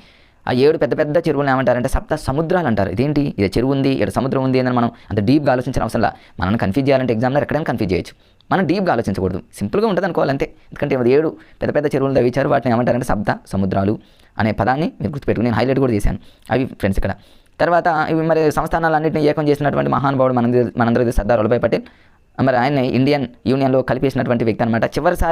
దేశంలో చివరిసారిగా విలీనమైనటువంటి సంస్థానం ఏంటంటే నిజాం సంస్థానం మనందరికీ తెలుసు. మీర్ ఉస్మాన్ అలీ ఖాన్ 7వ వ్యక్తి. ఆయన గురించి మరి వీటన్నింటి గురించి ఫ్రెండ్స్ ఇప్పుడు మీర్ ఉస్మాన్ అలీ ఖాన్ అనగానే 7వ వ్యక్తి, వాటికి సంబంధించి అన్ని విషయాలను 8th క్లాస్ సోషల్కి సంబంధించి అద్భుతంగా నేను చాలా కష్టపడి మీకు ఎలా చెప్తే అర్థమవుతుంది అనేది కనీసం ఒక 10 days నేను ప్రిపేర్ అయ్యి గతంలో నేను ప్రిపేర్ అయ్యిందని దృష్టిలో పెట్టుకొని వీడియోలు చేసే ఫ్రెండ్స్. వాటిని ఒకసారి చూడండి, మీకు ఖచ్చితంగా యూజ్ అవుతాయి ఫ్రెండ్స్, నో డౌట్. ఈ సప్త సముద్రాలు అంటే అడిచాడు, ఏ సముద్రం ఏంటని అడగలే కానీ చెరువులు అనమాట సప్త సముద్రాలని పేర్లు గుర్తుపెట్టుకోవడానికి ప్రయత్నం చేయండి. తర్వాత ఇక వనపర్తి ఇక్కడ బిట్ అడిగేటటువంటి అవకాశం ఉంది ఫ్రెండ్స్, ఎందుకంటే సెఫాన్ సిస్టమ్ చాలా ఇంపార్టెంట్, మీకు తెలిసి అనేది ఎప్పుడు వదలకూడదు. అంటే వనపర్తి సంస్థానాధీశులలో ఒకరైనటువంటి రాజా రామేశ్వరరావుని గుర్తుపెట్టుకోండి. రాజా రామేశ్వరం అంటే రాముడు అని గుర్తుపెట్టుకోండి. మరి ఆమె తల్లి సరళాదేవి పేరు మీదుగా సరళాసాగర్, రేపు ఏమంటాడంటే సరళాసాగర్ని నిర్మించినటువంటి రాజు ఎవరు అని అంటాడు. సరళంగా నంగలోనే మీకు రామేశ్వరరావు అని గుర్తుపెట్టుకోండి ఫ్రెండ్స్. ఒకవేళ గుర్తు రాలేదు ఫ్రెండ్స్, సరళాసాగర్ అనేది రాజా రామేశ్వరరావు చదివాము, ఇంకేదన్నా కన్ఫ్యూజ్ చేస్తుందేమో అనుకుంటే కోడిద్దాం, ఏముంది. ఇప్పుడు సరళంగా అంటే చాలా మృదువుగా సరళంగా ఎవరుంటారు ఫ్రెండ్స్, సీతారాములే కదా. చాలా అంటే ఎటువంటి గొడవలకి పోయేటటువంటి వ్యక్తి కాదు. మనం చూసుకున్నట్లయితే ఆంజనేయుడు ఎక్కువగా గొడవలకి వెళ్తూ ఉంటాడు కాబట్టి చాలా సరళంగా ఇదన్నీ ఎందుకు ఇమాజిన్ చేసుకోమంటున్నానంటే ఫ్రెండ్స్, మనకు బిట్ రావాలంటే, మనకు బిట్ రావడానికి ఆన్సర్ కరెక్ట్ రావడానికి మనం ఎన్నో రకాలుగా ప్రయత్నాలు చేయాల్సిందే ఫ్రెండ్స్. అలా చేసినప్పుడు మనం సక్సెస్ అవుతాం. అట్లా మీకు అర్థమైపోతుంది. రామేశ్వరం అనగా లేదా రామేశ్వరం పోయినా కూడా శనేశ్వరం వదలలేదు అన్నట్టు రామేశ్వరం ఎవరు పోయారు, సరళ అనేటటువంటి ఒక అమ్మాయి రామేశ్వరం పోయింది అనుకున్నాం, ఏదో మనకు అనుకూలంగా అనుకోండి ఫ్రెండ్స్. ఇక్కడ ఒక ప్రత్యేకత ఉంది. మీ సరళాసాగర్ అనేటటువంటి ఈ చెరువుకు ఒక ప్రత్యేకత ఏంటంటే మరి ఆటోమేటిక్గా దానికదే వాటంతట అదే గేట్లు మరి ఓపెన్ తెరుచుకుంటాయి. దీన్ని సెఫాన్ సిస్టమ్ అని అంటారు. చెరువు నిండగానే వెంటనే ఆటోమేటిక్గా ఎవరు ఉండరు అక్కడ, దానికదే ఆటోమేటిక్గా అదే ఓపెన్ అయిపోతుంది అనమాట, తెలుసుకుంటుంది. దాన్ని సెఫాన్ సిస్టమ్ అంటాం. మరి భారతదేశంలో ఇలాంటి సాంకేతికగా ఉన్నటువంటి చెరువుల్లో మన ఆసియా ఖండంలోనే ఫ్రెండ్స్, మన ఆసియా ఖండంలోనే మొట్టమొదటిది ఇదే. అందుకని దీని మీద బిట్టడిగే అవకాశం ఉంటుంది. కాబట్టి రామేశ్వరం పోయింది ఎవరంటే ఫ్రెండ్స్ సరళ అనేటటువంటి అమ్మాయి లేదని గుర్తుపెట్టుకోండి. మరి దీన్ని ఏమంటారంటే చెరువులు నిండినప్పుడు ఫ్రెండ్స్, అది దీని ప్రత్యేకత ఏంటంటే చెరువులు నిండినప్పుడు, అంతేగాని చెరువుల్లో వాటర్ లేనప్పుడు కాదు. కన్ఫ్యూజ్ చేసే అవకాశం, చెరువులు నిండినప్పుడు గేట్లు వాటంతటికి అవి తెరుచుకుంటాయి, మూసుకోవన్నమాట. దాన్ని సెఫాన్ సిస్టమ్ అంటారు. ఓకే, అంతే, ఎందుకంటే ఏమీ లేదు. ఓకే, ఇక దాని జోలికి పెద్దగా మనం పోనవసరం లేదు ఫ్రెండ్స్. మిగతా ఏమన్నా ఇక్కడ చూడండి ఫ్రెండ్స్, బహిర్ గోపాలరావు. వనపర్తి రాజుల్లో అనేక దేవాలయాన్ని కట్టించారు. మనకు తెలుసు బహిర్ గోపాలరావు ఒక టెంపుల్ని నిర్మించారు. ఇక్కడ కన్ఫ్యూజ్గా ఉండి వదిలేస్తాం మనం, కానీ ఎగ్జామ్లో ఇస్తాడు. బహిరి గోపాలరావు అనగానే శ్రీరంగపట్నంలోని దేవాలయం, అంటే శ్రీరంగాపురంలో శ్రీరంగ నాయక స్వామి దేవాలయం. రేపు శ్రీరంగ నాయక స్వామి దేవాలయాన్ని నిర్మించింది ఎవరు అంటే బహిరి గోపాలరావు గుర్తుపెట్టుకోవాలి. ఎట్లా అంటే గోపాలరావు అంటే ఏం లేదు ఫ్రెండ్స్, ఇక్కడ గోపాలకృష్ణుడు అంటాం కదా, ఒక సాంగ్ కూడా ఉంది కదా, గోపాల అనేది ఒక సాంగ్ కూడా ఉంది. అంటే అక్కడ ఏం చేస్తారు, మామూలుగా శ్రీరంగ నాయకుడు రంగరంగ అంటూ భజన చేస్తూ ఉంటారు కదా ఫ్రెండ్స్, మనం చూస్తూ ఉంటాం కదా. అట్లా అంటూ భజన మీకు ఎందుకు ఇమాజిన్ చూపిస్తున్నానంటే రేపు బిట్టు పోకూడదు అనేటటువంటి ఆలోచనతోనే ఫ్రెండ్స్. అంటే రేపు బహిరి అంటే బహిరంగంగా బయట ఏం చేస్తారు, గోపాలుడు దగ్గర ఏం చేస్తారు, భజన చేస్తూ ఉంటారు, శ్రీరంగ నాయక అని అంటూ ఉంటారు కదా బహిరి. అట్లా అనుకోండి కాసేపు, అట్లా ఇమాజిన్ చేసుకొని మీ మైండ్లో అలా అనుకుంటే ఇక బిట్టుపోయేటటువంటి, అది కొంచెం ఇంపార్టెంట్ కాబట్టి మీకు చెప్పా ఫ్రెండ్స్. లేదా ఇంకొకటి నేను ఆ రోజుల్లో గుర్తుపెట్టుకున్నాను, రంగు పాలు అంటే బహిరి గోపాలరావులో పాల అనే పదం వచ్చింది కదా. పాల అంటే పాలు ఎలా ఉంటాయి, పాలు యొక్క రంగు అని గుర్తుపెట్టుకోండి. పాలు రంగు అంటే తెలుపులాగట్లా. ఏమో ఒక కోడ్ గుర్తు రాకపోయినా ఒకటన్నా లాజిక్ అంటే పూర్తిగా పోయేదానికంటే ఏదన్నా ఇలా మన మైండ్లో కనుక ఇలా ఇమాజిన్ చేసుకుంటే కొంచెమన్నా మనకి ఎగ్జామ్లో సేవ్ చేస్తుంది ఫ్రెండ్స్. తర్వాత ఈ బహిర్ గోపాలరావు, అందుకనే ఈ బహిర్ గోపాలరావు గురించి ఎందుకు అంతా చెప్తున్నానంటే ఆయన 8 భాషల్లో నైపుణ్యం, అంటే అష్టభాషా కోవిదుడు. రేపు బహిరి గోపాలరావుని ఏమని పిలుస్తారు, అష్టభాషా కోవిదులని, లేకపోతే ఇంకొక భాష సప్తమి అని, అష్ట అని, నవమి అని ఏమో అడగొచ్చాం. అష్టప్రధానులు చూడండి ఫ్రెండ్స్, అష్టప్రధానులు వేరు, అష్టదిగ్గజాలు వేరు, నవరత్నాలు వేరు. అష్టదిగ్గజాలు అంటే ఇక్కడే కన్ఫ్యూజ్ కాకుండా ఉండడానికి మీకు ఇక్కడ చెప్తున్నా ఫ్రెండ్స్, అన్నీ మీకు అవసరమే, అన్ని టెక్స్ట్ బుక్లో ఉన్నాయి. అష్టదిగ్గజాలు అనేటటువంటి 8 మంది ఎవరి దగ్గర శ్రీకృష్ణదేవరాయల దగ్గర అష్టదిగ్గజాలు అని అంటారు. అదే అష్టప్రధానులు అనేటటువంటి వారు మనకు తెలుసు ఫ్రెండ్స్. అష్టప్రధానులు అంటేనేమో శివాజీ దగ్గర ఉన్నటువంటి కవులు. తర్వాత అష్టప్రధానులు అంటేనేమో శివాజీ, అష్టదిగ్గజాలు అంటేనేమో శ్రీకృష్ణదేవరాయలు, నవరత్నాలు అంటేనేమో టీఎస్ టెట్లో అడిగినటువంటి బిట్ ఫ్రెండ్స్. రెండవ చంద్రగుప్తుడు అన్న విక్రమాదిత్య చంద్రగుప్తుడు అన్న ఒకటే ఫ్రెండ్స్. మన కాంట్రవర్షియల్గా ఇది ఇచ్చాడని చాలామంది అబ్జెక్షన్ పెట్టారు ఫ్రెండ్స్. ఫైనల్కి ఈ వరకు కూడా గొడవలు జరిగినాయి దీని మీద. టెక్స్ట్ బుక్లో 5th క్లాస్ సైన్స్ బుక్లో ఏమని ఇచ్చాడంటే ఫ్రెండ్స్, 4th క్లాస్ సైన్స్ బుక్లో ఏమని ఇచ్చాడంటే రెండవ చంద్రగుప్తుడు అని ఇచ్చిండు. కానీ ఆన్సర్లో ఏమి ఇచ్చాడంటే సైన్స్లో చంద్రగుప్త విక్రమాదిత్యుడు అనే పదం ఇచ్చిండు. ఆన్సర్లో ఇక్కడ కీలో ఏమి ఇచ్చిందంటే రెండవ చంద్రగుప్తుడు అని ఇచ్చిండు. వాస్తవానికి రెండవ చంద్రగుప్తుడినే చంద్రగుప్త విక్రమాదిత్యుడు అంటాము అని ఇక్కడ లేదు, వేరే హై లెవెల్లో ఉంది. దాన్నే ఫైనల్గా తీసుకోవడం జరిగింది. మరి అది ఎంతవరకు కరెక్ట్ అనేది మనం అయితే జనరల్గా ఏం చేస్తామంటే మనకు టెక్స్ట్ బుక్లో మనకున్నది పర్ఫెక్ట్గా ఇవ్వాలి, కానీ మొన్న అయితే మరి ఆన్సర్ కన్సిడర్ చేయలేదు. మరి గవర్నమెంట్ అక్కడ అది ఇస్తే బాగుండేది అనిపించింది, కానీ సరే రెండు కరెక్టే కాబట్టి అది ఆన్సర్ ఫైనల్ చేశాడు. ఇక్కడ ఉన్న అష్టదిగ్గజాలు అనగానే శ్రీకృష్ణదేవరాయని గుర్తుపెట్టుకోవాలి. ఎట్లా గుర్తుపెట్టుకుంటారంటే దిగ్గజం అంటే ఫ్రెండ్స్ ఇక్కడ చాలా మరి దిగ్గజ కవుల్లాగా గుర్తుపెట్టుకోండి ఫ్రెండ్స్. దిగ్గజాలు అంటే ఇంకా లేకపోతే అష్ట దిగ్గజం అంటే గజంలాగా ఉంటారు శ్రీకృష్ణదేవరాయలకు సంబంధించినటువంటి వ్యక్తులు కానీ శ్రీకృష్ణుడు కానీ చాలా గజంలాగా చాలా బలంగా ఉంటారను అట్లా గుర్తుపెట్టుకోండి. అష్ట ప్రధానులు అంటేనేమో శివాజీ గుర్తుపెట్టుకోండి ఫ్రెండ్స్. శివాజీ మూవీలో రజనీకాంత్ అనుకుంటా ఫ్రెండ్స్. ఎస్, రజనీకాంత్ హీరో చూడండి, అందులో మెయిన్ హీరో పాత్ర ఎవరిదంటే మరి శివాజీ అని గుర్తుంది. శివాజీ అనగానే మహారాష్ట్ర పీష్వా అని మనకు తెలుసు. నవరత్నాలు అంటేనేమో అక్కడ గుర్తుపెట్టుకోండి ఫ్రెండ్స్. ఎవరంటే రెండవ చంద్రగుప్తుడు లేదా చంద్రగుప్త విక్రమాదిత్యుడు. అంటే చంద్రుడు నవరత్నాలకు మెరుస్తూ ఉంటాడని నేను ఆ రోజుల్లో అలా అనుకున్నాను. అలా గుర్తుపెట్టుకోండి. మరి ఇక్కడ అష్ట భాషా కోవిదులు అంటే 8 భాషలు అనగానే బహిరి గోపాలరావు. దీన్ని ఎట్లా గుర్తుపెట్టుకోవాలంటే బహిరి గోపాలరావు అంటే ఇక్కడ గుర్తుపెట్టుకోండి ఫ్రెండ్స్. గోపాలుడు అంటే గోపాల కృష్ణుడు అను, గోపాల సాంగను మీ ఇష్టం అట్లా. లేదా మన గోపాలుడికి 8 భాషల్లో నైపుణ్యం ఉందను, లేదా బహిరి అంటేనేమో బయట ప్రపంచంలో 8 భాషలు నేర్చుకోవాలను మీకు అనుకూలంగా సెట్ చేసుకోండి ఫ్రెండ్స్. బహిరి గోపాలరావు అంటే అష్ట భాషా కోవిదులు అన్నట్టు గుర్తుపెట్టుకోండి అంతే. తర్వాత ఇక్కడ ఇంకా ఏముందంటే ఫ్రెండ్స్ 8 భాషల్లో ఒకవేళ మీకు 8 అనేది గుర్తు రావట్లేదు, నేను ఏదో రాసుకున్నా ఫ్రెండ్స్. ఇక్కడ 8 రావడం కోసం బహిరి అనే పదంలో బి అనేది పలికింది. బి అంటే ఇది చూడండి ఇట్లా, ఇది 8 లాగా మనకు చూపిస్తుంది కదా, అట్లా అనుకున్నా నేను. కావాలంటే మీరు అట్లా గుర్తుపెట్టుకోండి ఫ్రెండ్స్. తర్వాత ఇంకా ఇక్కడ 2-3 లైన్లోనే 2-3 బిట్స్ ఉన్నాయి ఫ్రెండ్స్. ఇంపార్టెంట్ ఇవన్నీ అడిగాడు కూడా టెట్ సెషన్లలో. పావురం రంగాచార్యులు గారు రాసింది ఏంటంటే శతాధిక గ్రంథకర్త. దీన్ని ఎట్లా గుర్తుపెట్టుకోవాలంటే పావురాలు ఎన్ని ఉన్నాయి, 100 పావురాలు ఉన్నాయని గుర్తుపెట్టుకున్నాను నేను. అక్కడ రాసే చూడండి 100 పావురాలు అంతే. తిరుపతి తర్వాత ఇంకొక 2 బిట్స్ ఉన్నాయి ఫ్రెండ్స్. పావురానికి 100 పావురాలు అన్నట్టు గుర్తుపెట్టుకోండి. తర్వాత ఇక్కడ ఏంటంటే చూడండి భ్రమరాంబిక సంవాదం అంటే ఇక్కడ కడుకుంట్ల పాపశాస్త్రి. ఎవరైనా కనుక పాపాలు చేస్తే మరి భ్రమరాంబిక ఏం చేస్తుంది, చంపేస్తుందని గుర్తుపెట్టుకోండి. లేదా పాపాలను ఏం చేయాలి, మనం కడుక్కోవాలని గుర్తుపెట్టుకోండి. టెంపుల్స్ కిందకి వెళ్తాం పాపాలను క్లీన్ చేసుకోవడానికి అనుకోండి. అంటే ఎందుకు భ్రమరాంబిక పాపాలు చేస్తే చంపేస్తుందని గుర్తుపెట్టుకోండి అంతే. ఇంకొకటి ఇంపార్టెంట్ మన టెట్ సెషన్లో తెలంగాణలో జరిగిన బిట్ ఇంకోటి ఏంటంటే ఫ్రెండ్స్, అనుముల వెంకట సుబ్రహ్మణ్య శాస్త్రికి సంబంధించి 2 ఉన్నాయి ఫ్రెండ్స్. శ్రీకృష్ణ చరిత్ర సంగ్రహం, కావ్య గుచ్చం అనేటటువంటి గ్రంథాలు ఈయన గారు రాశారు. ఇది మొన్న టెట్లో అడిగాడు ఒక సెషన్లో. దీని ఇట్లా నేను కోడ్ రూపంలో ఇక్కడ రాసుకున్నా ఫ్రెండ్స్. చూడండి ఇక్కడ ఏంటంటే ఇక్కడ శాస్త్రి గారు టెంపుల్లో పూజ చేయాలి. అసలు వాస్తవానికి శ్రీకృష్ణుడి యొక్క గుడిలో అనుకుందాం అంటే శాస్త్రి గారు ఏం చేయాలి, పూజ చేయాలి. శ్రీకృష్ణుడి దగ్గర పూజ చేయాల్సింది మానేసి కావ్య అనేటటువంటి ఎవరో ఒక అమ్మాయి పూజ చేయించుకోవడానికి వస్తే ఆ అమ్మాయికి పువ్వు ఇచ్చాడని గుర్తుపెట్టుకోండి. ఏదో హాస్యంగా అంతే ఫ్రెండ్స్. ఏదో రోజు మనం హాస్యంగా అంటే శాస్త్రి గారు చేయాల్సిన పని ఏంటంటే పూజ చేయాలి. కానీ శ్రీకృష్ణుడి దగ్గర పూజ చేయకుండా ఏం చేస్తాడు, ఆ టెంపుల్ దగ్గరికి ఎవరో ఒక కావ్య అనే అమ్మాయి పువ్వులు అవన్నీ తీసుకొని వస్తే ఆ పుష్పగుచ్చాలు ఇచ్చారను, లేదా శాస్త్రి గారు టెంపుల్ దగ్గర పూజ చేసే టైంలో శ్రీకృష్ణుడి దగ్గర ఆ అమ్మాయికి దేవుడు పూజకి సంబంధించిన పువ్వులు ఇచ్చిందను అంటే తలలో పెట్టుకోవడానికి మీకు అనుకూలంగా ఫ్రెండ్స్. మీ మైండ్ సెట్ ఎలా అనిపిస్తే అలా తయారు చేసుకోండి. ఓకే ఫ్రెండ్స్ అంతే. ఇందులో ఇంకేముండో నేనేదో కొన్ని తయారు చేసి రాసుకున్నది ఒకసారి చూడండి, ఖచ్చితంగా ఇంపార్టెంట్ ఫ్రెండ్స్. ఇంకొకటి ఇక్కడ సూగూరు సిక్కాలు ఎంత ఇంపార్టెంట్ ఫ్రెండ్స్, మీకు తెలియదే ఉంది. సూగూరు సిక్కాలు అనగానే సికింద్రజ అంటే సిక్కిపోయింది అనమాట. సిక్కాలు సికింద్రజ అందులోనే ఉంది ఫ్రెండ్స్. ఇక నిజాం రాజు కాబట్టి అది ఏం కాదు, సికింద్రజ సిక్కాలను గుర్తుపెట్టుకోండి అంతే. తర్వాత మరి ఏం చేశాడైనా, ఎవరికి స్వతంత్రంగా నాణాలు ముద్రించుకునే అవకాశం ఇచ్చిందంటే రామకృష్ణారావు. మరి రామకృష్ణారావుకి ఎందుకు ఇచ్చాడంటే అందులో రాముడు ఉంది, కృష్ణుడు అంటే చాలా బుద్ధిమంతులు, వాళ్ళు ఎటువంటి మోసం చేయరని రాముడు కృష్ణుడు పేర్లు ఉన్నటువంటి వ్యక్తికి మరి ఈ సికింద్రజ అప్పచెప్పాడని గుర్తుపెట్టుకోండి. రేపు ఇదంతా ప్రతిదీ ఇంపార్టెంటే. అందుకనే సూగూరు సిక్కాలనే పదం చాలా ఇంపార్టెంట్. మరి దీన్ని దీనికి మెయిన్ ఎవరు అంటేనేమో సికింద్రజ అని గుర్తుపెట్టుకోండి. ఎవరికి అప్పచెప్పిందంటే రాముడు కృష్ణుడు రామకృష్ణారావు. అంటే మీకు జస్ట్ అట్లా చెప్తే గుర్తుంటుందని మీకు అంతగా స్టెచ్ చేస్తున్నా ఫ్రెండ్స్ అంతే. తర్వాత ఇక ఇందులో ఏముంది శక్తి. ఇంక శక్తికి సంబంధించి ఇందులో ఏముండవు ఫ్రెండ్స్. జనరల్గా మనకు కొన్ని పాయింట్స్ ఉంటాయి. మీకు ఇంకా ఈ వీడియోతో గోబర్ గ్యాస్ అంటే మన పేడ, ఆవులో గేదెల యొక్క పేడ మనకు తెలుసు, దాని గురించి చెప్పేది ఏముంది ఫ్రెండ్స్. కిరోసిన్, బొగ్గు ఇవన్నీ మీరు చూస్తారు కాబట్టి కొంచెం కష్టంగా ఉంటే చూద్దాం. గుజరాత్ తెలిసిందే కదా ఫ్రెండ్స్. ఇక్కడ మన భారతదేశంలో సౌరశక్తిని ఎక్కువగా ఉపయోగిస్తున్న రాష్ట్రం ఏంటంటే గుజరాత్. దీన్ని గుర్తుపెట్టుకోవడానికి మాకు అప్పట్లో అద్భుతమైనటువంటి ఒక కోడ్ ఒకసారి చెప్పారు. గుజరాత్ అంటే ఇక్కడ చూడండి ఎట్లా గుర్తుపెట్టుకోవాలంటే దీన్ని. రాత్ అనే పదం ఉంది కదా ఫ్రెండ్స్. రాత్ అంటే రాత్రి అనక పగలనక కష్టపడి చదువుతాయి. ఎక్కడ సౌరశక్తి అంటే వెలుగు అంటే ఒక పెద్ద లైట్ ఉంది ఫ్రెండ్స్ సౌరశక్తి. ఆ లైట్ దగ్గర మనం ఏం చేస్తాం, రాత్రి అనక పగలనక డిఎస్సి ప్రిపేర్ అవుతుంటా, టెట్ గుజరాత్ అనమాట. గుజరాత్ అంటే లేకపోతే రాసుకోవడానికి అని గుర్తుపెట్టుకుంటే రాత్ అంటే రాయటం, రాత్రిపూట అన్నట్టు అప్పట్లో ఒకసారి చెప్పారు. ఇప్పటికీ మేము దాన్ని మర్చిపోలేదు ఫ్రెండ్స్. కొన్ని ఉంటాయి. బహిరీ ఇందాకన్నా చెప్పా మీకు ఇంతకుముందు చెప్పిన ప్రతి లాజిక్ కూడా మేము అవనగడ్డ ప్రగతి కోచింగ్ సెంటర్లో నేర్చుకున్నప్పుడే మేము అప్పటికప్పుడే తయారు చేసుకున్నాం ఫ్రెండ్స్. వాటి కొంచెం మళ్ళీ మా ఫ్రెండ్స్తో కొంచెం డిస్కషన్ చేశాకనే మీకు ఈ వీడియోని మీకు ఈజీగా ఎలా చెప్తే అర్థమవుతుంది అనేది నేను చాలా ప్రిపేర్ అయిపోయి గతంలో నేను ప్రిపేర్ అయిన వాటిని అన్నింటినీ కలగలిపి మీకు ఈ వీడియో చేస్తున్నా ఫ్రెండ్స్ అంతే. తర్వాత ఇంకా ఇందులో ఏమైనా ఉందంటే ఇందులో ఏం లేదు ఫ్రెండ్స్, తీసేయండి అంతే. ఇంకా కష్టంగా ఉన్నాయి చూద్దాం ఫ్రెండ్స్. ఏమంటే ఇందులో రిజర్వాయర్లు ఇదంతా నల్గొండ జిల్లా. ఓకేనా ఫ్రెండ్స్. తెలంగాణలో నాగార్జున సాగర్ ఎక్కడ ఉందంటే నల్గొండ జిల్లా. కర్నూలు జిల్లాలో ఏముందంటే శ్రీశైలం ప్రాజెక్టు. ఓకేనా ఫ్రెండ్స్ అంతే. అందుకని మన దేశం తర్వాత ప్రపంచం ఇందులో ఏముండదు లేని ఫ్రెండ్స్. మన దేశానికి సంబంధించి ఇవన్నీ ఉంటాయి.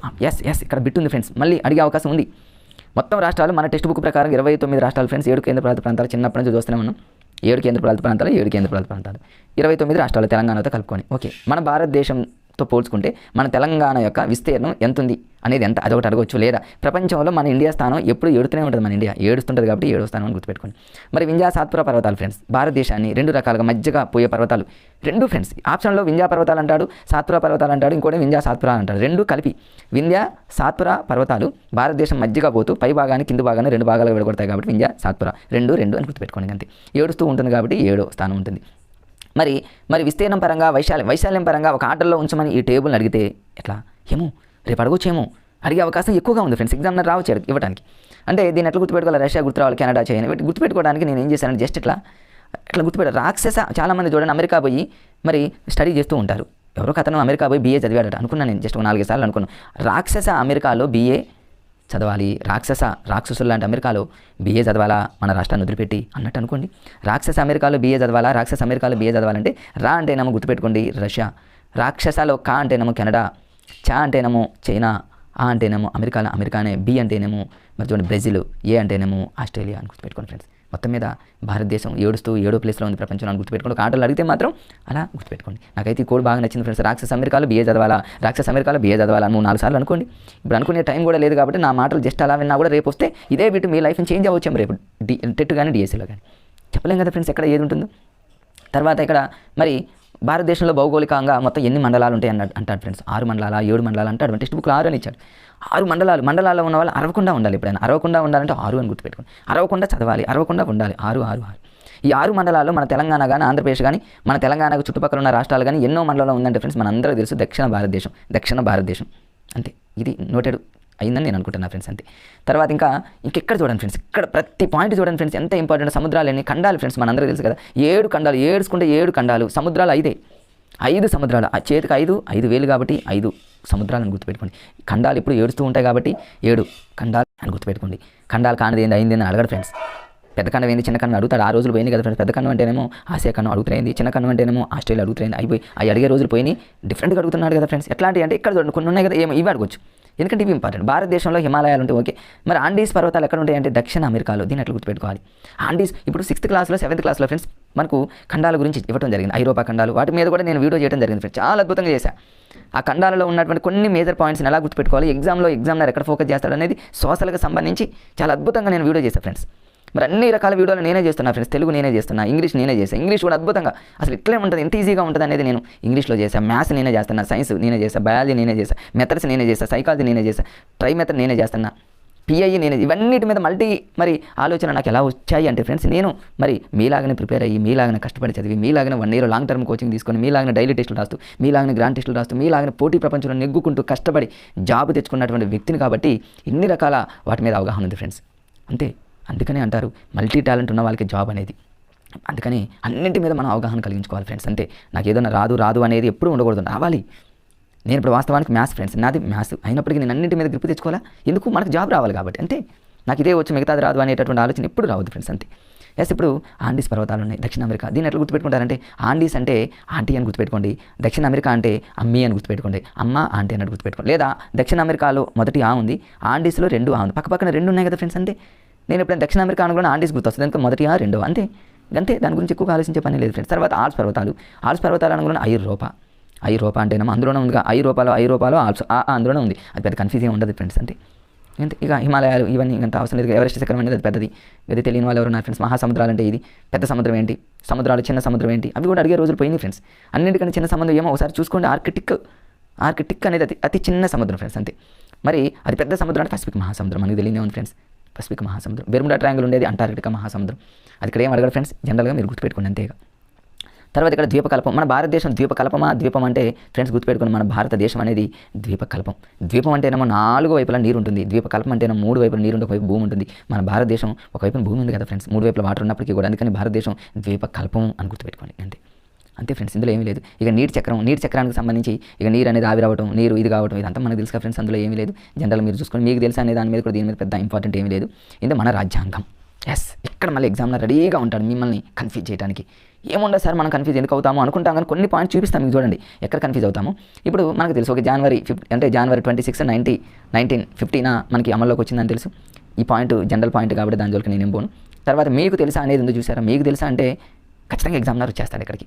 అసలు మన భారతదేశానికి రాజ్యాంగాన్ని రూపొందించడానికి మేజర్ వ్యక్తి ఎవరంటే డాక్టర్ భీమ్రావ్ అంబేద్కర్. ఎస్, భీమ్రావ్ అంబేద్కర్ మన అసలు రాజ్యాంగం అంటే ఆయన అధ్యక్షులు ఫ్రెండ్స్, అధ్యక్షత వహించిన భీమ్రావ్ అంబేద్కర్. మరి ఆయనకు తోడుగా సభ్యులు ఉండాలి. ఆ సభ్యులు ఎవరు అని అడిగితే రేపు అందరు స్వాములే ఫ్రెండ్స్, గుర్తుపెట్టుకోండి. ఇక గోపాలస్వామి, అయ్యంగారు, నేను అట్లా చదువుకున్నాను ఫ్రెండ్స్. అట్లా నాకు అప్పుడు అలా చదువుకున్నాను, అలానే గుర్తొస్తుంది నాకు. తర్వాత అల్లాడిపోతున్న కృష్ణుడు అనే స్వామి. మున్సి అంటే మునులు ఎక్కువగా ఉంటారు. సయ్యద్ మహమ్మద్ సాధులు అంటేనేమో సాధువులు. మాధవరావు అంటే మాధవుడు అంటేనేమో శ్రీకృష్ణుడు. కృష్ణమాచార్యుని కృష్ణుడు. అందరూ దేవుళ్ళే వచ్చారు కదా అంబేద్కర్కి, అందరూ దేవుళ్ళనే తీసుకున్నాడు. తనకు తోడుగా గుర్తుపెట్టుకోండి. ఇక 2 సంవత్సరాల 11 నెలల 18 రోజులు అనేది కన్ఫ్యూజ్ ఉండదు. కానీ అవి మాత్రం కాని వాళ్ళు అయిన వాళ్ళు అడిగినప్పుడు అందరూ దేవుళ్ళు గుర్తుపెట్టుకోండి. కనీసం మీకు 90% అన్న ఆప్షన్లు గుర్తొస్తుంది ఫ్రెండ్స్ అంతే. తర్వాత నెక్స్ట్ చూద్దాం. ఇక్కడ కంటిన్యూషన్లో చూడండి ఫ్రెండ్స్. మరి ఇక్కడ ఏమీ లేదు, ఈ పేజీలో ఏమీ లేదు. ఇక్కడ నేను అన్ని రాశాను చూడండి. లోక్సభ, రాజ్యసభ, శాసనమండలి, శాసనసభ, దీని మీద ఖచ్చితంగా ఎగ్జామ్లర్ మళ్ళీ మీకు తెలుసు అంటాడు. మనకు తెలుసు ఫ్రెండ్స్, పార్లమెంట్ అంటే లోక్సభ, రాజ్యసభ, రాష్ట్రపతి, ఇవన్నీ మీకు 7th 6th 8th మంచిగా చెప్పారు ఫ్రెండ్స్, సోషల్ హై లెవెల్లో. కానీ కోర్స్తో ట్రిక్స్తో చెప్పడం వల్ల ఇంతేనా సోషల్ ఇంతేనా అన్నట్టు అనిపించేటట్టు నేను చెప్పా ఫ్రెండ్స్. చూడండి ఒకసారి, ఖచ్చితంగా మీకు యూజ్ అవుతుంది. ఎస్ ఫ్రెండ్స్, ఇక్కడ మరి లోక్సభ రంగంలోనే 500 అసలు మొత్తం స్థానాలు ఫ్రెండ్స్. మన భారతదేశంలో ఉన్న పార్లమెంట్లో ఉన్న మొత్తం సభ్యుల సంఖ్య 790. ఇది గుర్తుపెట్టుకోండి. ఎట్లా గుర్తుపెట్టుకుంటారంటే అన్ని బేస్ సంఖ్యలు 7 ఏడ్చుకుంటూ, తర్వాత 9 నవ్వుకుంటూ, చివరిలో 0. అంటే లోక్సభ, రాజ్యసభ ఈ 2 సభల్లో ఉన్నటువంటి టోటల్ సభ్యులు అంటే రాష్ట్రపతి నియమించే వాళ్ళు కావచ్చు, మరి ఓట్ల ద్వారా మొత్తం మీద సభ్యులు 790 ఎలా గుర్తుపెట్టుకోవాలంటే ఫస్ట్ ఏడ్చుకుంటా పోతారు, తర్వాత అందరూ నవ్వుతారు, అందరూ గుండ్రంగా కూర్చుంటారని గుర్తుపెట్టుకుంటారు. ఏడ్చుకుంటూ పోతారు, నవ్వుతూ ఉంటారు, గుండ్రంగా కూర్చుంటారు. ఓ 2-3 సార్లు అనుకుంటే అయిపోయి ఏడుస్తూ, నవ్వుతూ, గుండ్రంగా హాస్యంగా అనుకోవటమే ఫ్రెండ్స్. మనకి అట్లా అనుకుంటే ఇమాజిన్ చేసుకుంటే రేపు అడిగితే టక్కని పెట్టవచ్చు. అంటే ఆలోచించే పని కూడా ఇవ్వద్దు. రేపు 690 అంటే 6 రాయం, 690 అని ఆప్షన్లో ఇస్తే ఫస్ట్ ఆడవాలి కదా, 6 ఏంది రాంగ్ కదా, అంతే మీకు వచ్చేసింది చూడండి. అట్లా నేనైతే అలానే చదివా ఫ్రెండ్స్. ఇక లోక్సభలో ఉన్నటువంటి మొత్తం 790లో మరి లోక్సభలో మొత్తం 543 మంది ఏమో ఫ్రెండ్స్ ఓట్ల ద్వారా, ఒక ఇద్దరేమో రాష్ట్రపతి. అదే రాజ్యసభ అయితేనేమో 233 మంది ఓట్ల ద్వారా, ఒక 12 మంది మరి రాష్ట్రపతి చెప్పడం ద్వారా అనేది గుర్తుపెట్టుకో. వీటన్నింటిని కలిపి నేను ఇక్కడ క్లారిటీగా రాశాను చూడండి ఫ్రెండ్స్. 545 టోటల్గా లోక్సభలో ఉన్నటువంటి సభ్యులు. టోటల్ సభ్యులు అంటేనేమో 5 2 ఈక్వల్గా ఉంటాయి ఫ్రెండ్స్. 5 మధ్యలో 4 అయితే జరిద్ది, 2 5లు ఉండాలి. ఇందులో ఒక 2 తీసేసామనుకోండి ఫ్రెండ్స్, ఒక 2 తీసేస్తే 540. ఇదంతా నాన్ మ్యాథ్స్ వాళ్ళకి నేను ఇచ్చేటట్టు లాజిక్స్ అంతే. నాన్ మ్యాథ్స్ వాళ్ళకి మ్యాథ్స్ వాళ్ళకి నేను ఇచ్చే లాజిక్స్, నాన్ మ్యాథ్స్ వాళ్ళకి నోటెడ్. 545 5 ఈక్వల్గా ఉండాలనేది మొత్తం సభ్యులు కాబట్టి రౌండ్ ఫిగర్ కావాలి కాబట్టి 5 ఉంటుంది. ఒకవేళ 2 తగ్గించాము అంటే మాత్రం 543 543 మిగిలినట్టు ఎవరంటే రాష్ట్రపతి అంతే. అదే టోటల్గా రాజ్యసభ అంటే 245 2 4 5 రెండిట్లో 5 ఉండాలనేది గుర్తుపెట్టుకోండి ఫ్రెండ్స్. లోక్సభ అయినా ఎండింగ్ పాయింట్ అంటే ఇక్కడ 5 ఉండాలి, రాజ్యసభ అయినా 5 ఉండాలి ఖచ్చితంగా. ఈ 245లో 12 మందిని రాష్ట్రపతి నియమిస్తాడని గుర్తుపెట్టుకుంటే 233 మంది. నేను అక్కడ రాశా కాబట్టి చూసుకోండి. అది మన కేంద్రానికి మరి తెలంగాణ రాష్ట్రం పరంగా చూసుకుంటే 119 మంది ఎమ్మెల్యేలు, 40 మంది ఎమ్మెల్సీలు అంటే మరి ఈ మధ్యకాలంలో తీన్మార్ మల్లన్న మీ అందరికీ తెలుసు ఎమ్మెల్సీ అంటే ఎమ్మెల్సీలు వేరు, ఎమ్మెల్యేలు వేరు. ఎమ్మెల్యేలు ఎంతమంది అంటే 119, 17 ఏళ్ళు 119, 40 మంది ఎమ్మెల్సీలు. ఇవి నోటే డిఫరెన్స్, ఎందుకనే ఉండదు. శాసనమండలి వాళ్ళేమో శాసన సభలు అంటారు, ఇదేమో 119 అనేది శాసనసభ ఎమ్మెల్యేలు, శాసనమండలి అంటేనేమో ఎమ్మెల్సీలు. అంతే, ఎందుకంటే ఓటు వయసు 18 అవసరం లేదు కదా ఫ్రెండ్స్. ఇక తర్వాత ఇందులో ఏం లేదు ఫ్రెండ్స్, కొంచెం మామూలుగా ఉన్న వాటిని మీరు చదువుతారు. ఎప్పుడు నుంచి మరి ఆమోదం ఎప్పుడు తెలిపింది అనేది రావచ్చు. ఎప్పుడంటే 1949 ఫ్రెండ్స్, మనందరూ తెలుసు నవంబర్ 26 1949. తర్వాత 1 ఇయర్కి అమలైంది 1950 జనవరి 26 అట్లంతే. ఈజీగా ఉన్నాయి అనుకుంటాం కానీ కన్ఫ్యూజ్ అవుతామేమో అని ఒకసారి మీకు ర్యాపిడ్గా గుర్తు చేస్తాను అంతే ఫ్రెండ్స్. బాలల హక్కులు అనగానే మీకు ఆ రోజులో కొంచెం చిన్న కోడ్ చెప్పాను. బాలలు ఏం చేస్తారు, హక్కుల కోసం 6 బజ్జీలు తింటారు. మాకు 6 బజ్జీలు తినాలి, 6 బజ్జీ ఫుల్ బజ్జీ కదా, 6 బజ్జీ. ఏంటి 6 బజ్జీ అనేది లాజిక్ ఎందుకు చెప్పానంటే ఫ్రెండ్స్, మీ గతంలో కూడా వీడియో రూపంలో చెప్పారు ఫ్రెండ్స్. ఇక్కడ చూడండి, ఇక్కడ హెలెన్ కెల్లర్ ఉంది. హెలెన్ కెల్లర్ అనేటటువంటి ఒక అమ్మాయి ఫ్రెండ్స్, ఇక్కడ జంటు కదా హెలెన్ కెల్లర్, మన అందరికీ తెలుసు, ఒక లేడీ. మరి ఆమె ఎందులో అంటే ఫస్ట్ కంటి చూపు పోయింది, నోటి మాట పోయింది, వెనికిడి శక్తి కూడా పోయింది. 3 ఫ్రెండ్స్ హెలెన్ కెల్లర్ అయినప్పటికీ, అంటే చెవులు కన్ను మాట 3 పోయినప్పటికీ ఆమె ఎక్కడ కూడా ఆగకుండా బ్రెయిలీ లిపి అనేటటువంటి లిపిలో మరి హైలైట్ అయ్యి ఈరోజు మనకు హెలెన్ కెల్లర్ అనేటంటే ఒక పాపులర్ అయిపోయింది అనమాట. అంటే తన కృషిని చూడండి, అంటే బ్రెయిలీ అనేటటువంటి లిపి నేర్చుకొని తను కూడా తన లాంటి వాళ్ళని మరి ఎంతో మందిని తయారు చేస్తూ ఆ లిపిని మరి ప్రపంచానికే చాటి చెప్తున్నటువంటి ఒక లేడీ హెలెన్ కెల్లర్ కదా ఫ్రెండ్స్. ఎస్ ఫ్రెండ్స్, దేనికైనా మనకు హ్యాండిక్యాప్ అనేది అడ్డం కాదు ఫ్రెండ్స్, గుర్తుపెట్టుకోండి. మా దగ్గర మొన్న డిఎస్సీలో ఫ్రెండ్స్ 2-3 హ్యాండిక్యాప్డ్ వాళ్ళు జాబ్ కొట్టిన తర్వాత వాళ్ళు మామూలు మీటింగ్ రూపంలో చెప్పిన మాటలు వింటూ ఉంటే నా కళ్ళమ్మటి నీళ్లు తిరిగి వాళ్ళ అది పట్టుదలంటే వాళ్ళు అన్నారు ఫ్రెండ్స్, ఒక్కొక్కళ్ళు మాకు మా మనసుకు కాదు హ్యాండిక్యాప్డ్ అనేది ఫ్రెండ్స్. వాళ్ళు అన్న మాటలు వింటూ ఉంటే అంత కసిగా చదవాలి ఫ్రెండ్స్. మనం జాబ్ కొట్టాల్సిందే ఫ్రెండ్స్. మనకి ఏదైనా ప్రాబ్లం ఉండొచ్చు, ఏదైనా లోపం ఉండొచ్చు, మనం జాబ్ కొడితే ఇవన్నీ పటాపంచ్ అంతే. తర్వాత ఎట్లా అయిపోయింది ఫ్రెండ్స్, హెలెన్ కెల్లర్ అయిపోయింది. 6 బజ్జీ అనేది ఇక్కడ చూడండి ఎందుకు చెప్పాను అనేది. 6 బజ్జీ అంటే ఆ అంటేనేమో అభివృద్ధి చెందే హక్కు, రా అంటేనేమో రక్షణ పొందే హక్కు, బజ్జీ బా అంటేనేమో భాగస్వామి హక్కు, జీవించే హక్కు. చూడండి 60 పిల్లలు మానవ హక్కులు అంటే మాకు హక్కులు కావాలి, ఎందుకని 60 తింటాం మేము. అట్లా గుర్తుపెట్టుకోవడం ఒక లాజిక్ ఫ్రెండ్స్. లాస్ట్ పేజీలో ఉన్న ఈ 3-4 పేజీలు ఇప్పుడు చెప్తా ఫ్రెండ్స్. ప్రతి సెషన్లో బిట్ అడుగుతున్నాడు. ఇక్కడ ఈ బాలల పార్లమెంట్ మీద ఒకసారి బిట్ అడిగాడు, 60 మీద ఒక బిట్ అడిగాడు, కానిది అయినది హక్కులు కానివి అని. బాలల హక్కులు అంటే మొత్తం ఎంతమంది ఉంటారంటే 30 అని. ఎట్లా గుర్తుపెట్టుకోవాలంటే బాలల మెంటులో మా వస్తుంది కాబట్టి మా అంటేనేమో 30 అని గుర్తుపెట్టుకోండి. బాలల పార్లమెంట్ లేదా బాలల అనే దాంట్లో 3 పదాలు ఉన్నాయి, బాల కాబట్టి 30. ఇక 6 నుంచి 14 సంవత్సరాలు మనకి విద్యా హక్కు చట్టం ఉంది కదా ఫ్రెండ్స్ ఆర్టీఈలో. అట్లా 6 నుంచి 14 కాకుండా 6 నుంచి 18 అనుకోండి, అంతే. మీకు అర్థమైంది అనుకుంటున్నా ఫ్రెండ్స్, అది బాలల పార్లమెంటు. తర్వాత ఇక్కడ చూడండి, పిల్లల్ని శారీరకంగా మానసికంగా పాఠశాలలో మరి ఇది చేయకుండా ఉచితంగా ఫ్రీగా రైట్ టు ఎడ్యుకేషన్ అనేది 2009లో వచ్చింది, మనందరికీ తెలుసు. ఒకవేళ పిల్లల్ని కనుక అలా హింసించినా కొట్టినా తిట్టినా ఒక నెంబర్ ఉంది ఫ్రెండ్స్. ఆ నెంబర్ చూడండి ఎంత ఉందో చూడండి, ఈజీనే. 1800 వరకు మనకు బాగానే గుర్తుంటుంది. తర్వాత ఏంటంటే 42535225 అంటే 45తోనే లింక్ అయింది. 42 చివరిలో మాత్రం 25 అని గుర్తుపెట్టుకోండి ఫ్రెండ్స్. లాస్ట్లో 25 అంటే 5 స్క్వేర్ కదా, అది ఒక్కటి గుర్తుపెట్టుకోండి. ఇక మిగతాది ఏది ఇచ్చినా యాజ్ ఇట్ ఈజీగా ఇవ్వాలి ఎగ్జామ్లో. చివరిలో 5 స్క్వేర్ వచ్చేది, రౌండ్ ఫిగర్ వచ్చే నెంబర్ ఉంటుంది, అది ఒకటి చూసుకోండి. ఇక 5 స్క్వేర్ అంటే అన్ని 5 అట్లా ఉంటుంది కాబట్టి మీరు గుర్తుపెట్టుకోవచ్చు ఫ్రెండ్స్, అంతే. తర్వాత ఇక్కడ పోస్కో చట్టం ఇవన్నీ బాలల హక్కుల పరిరక్షణ క్లబ్బు. చూడండి ఇక్కడ చైల్డ్ లైన్ మన బిట్ అడిగారు ఫ్రెండ్స్. చైల్డ్ లైన్ యొక్క నెంబర్ అని డైరెక్ట్గా అడిగారు ఫ్రెండ్స్. ఇక్కడ చూడండి 1098 ఇది కూడా గుర్తు రాని మిత్రులకు ఒక లాజిక్ చెప్తా. 1098లో 9 తీసేస్తే 108 కదా ఫ్రెండ్స్. 108 మనకు తెలుసు కదా, అంతే కదా. పిల్లల్ని ఒకవేళ కనుక మనల్ని ఏదైనా అంటే మనల్ని 108లోకి పంపించేయటం, తీసుకెళ్ళటం 109లో. కాకపోతే మధ్యలో ఒక 9 పెట్టండి, 1098 మధ్యలో 9 అంటే పిల్లలు కాబట్టి నవ్వుతూ ఆనందిస్తూ అన్నట్టు గుర్తుపెట్టుకోండి, అంతే. 109 చైల్డ్ లైన్ అది అడిగాడు ఫ్రెండ్స్. ఇక పోస్కో చట్టం ఎప్పుడు వచ్చిందంటే 2012. ఎన్నిసార్లు అడిగారు చాలామంది. ఇది కూడా రాంగ్ పెడుతున్నారు ఫ్రెండ్స్ కొంతమంది. 2013, 2014, 2011 ఇస్తే ఇది అదే అంటున్నారు.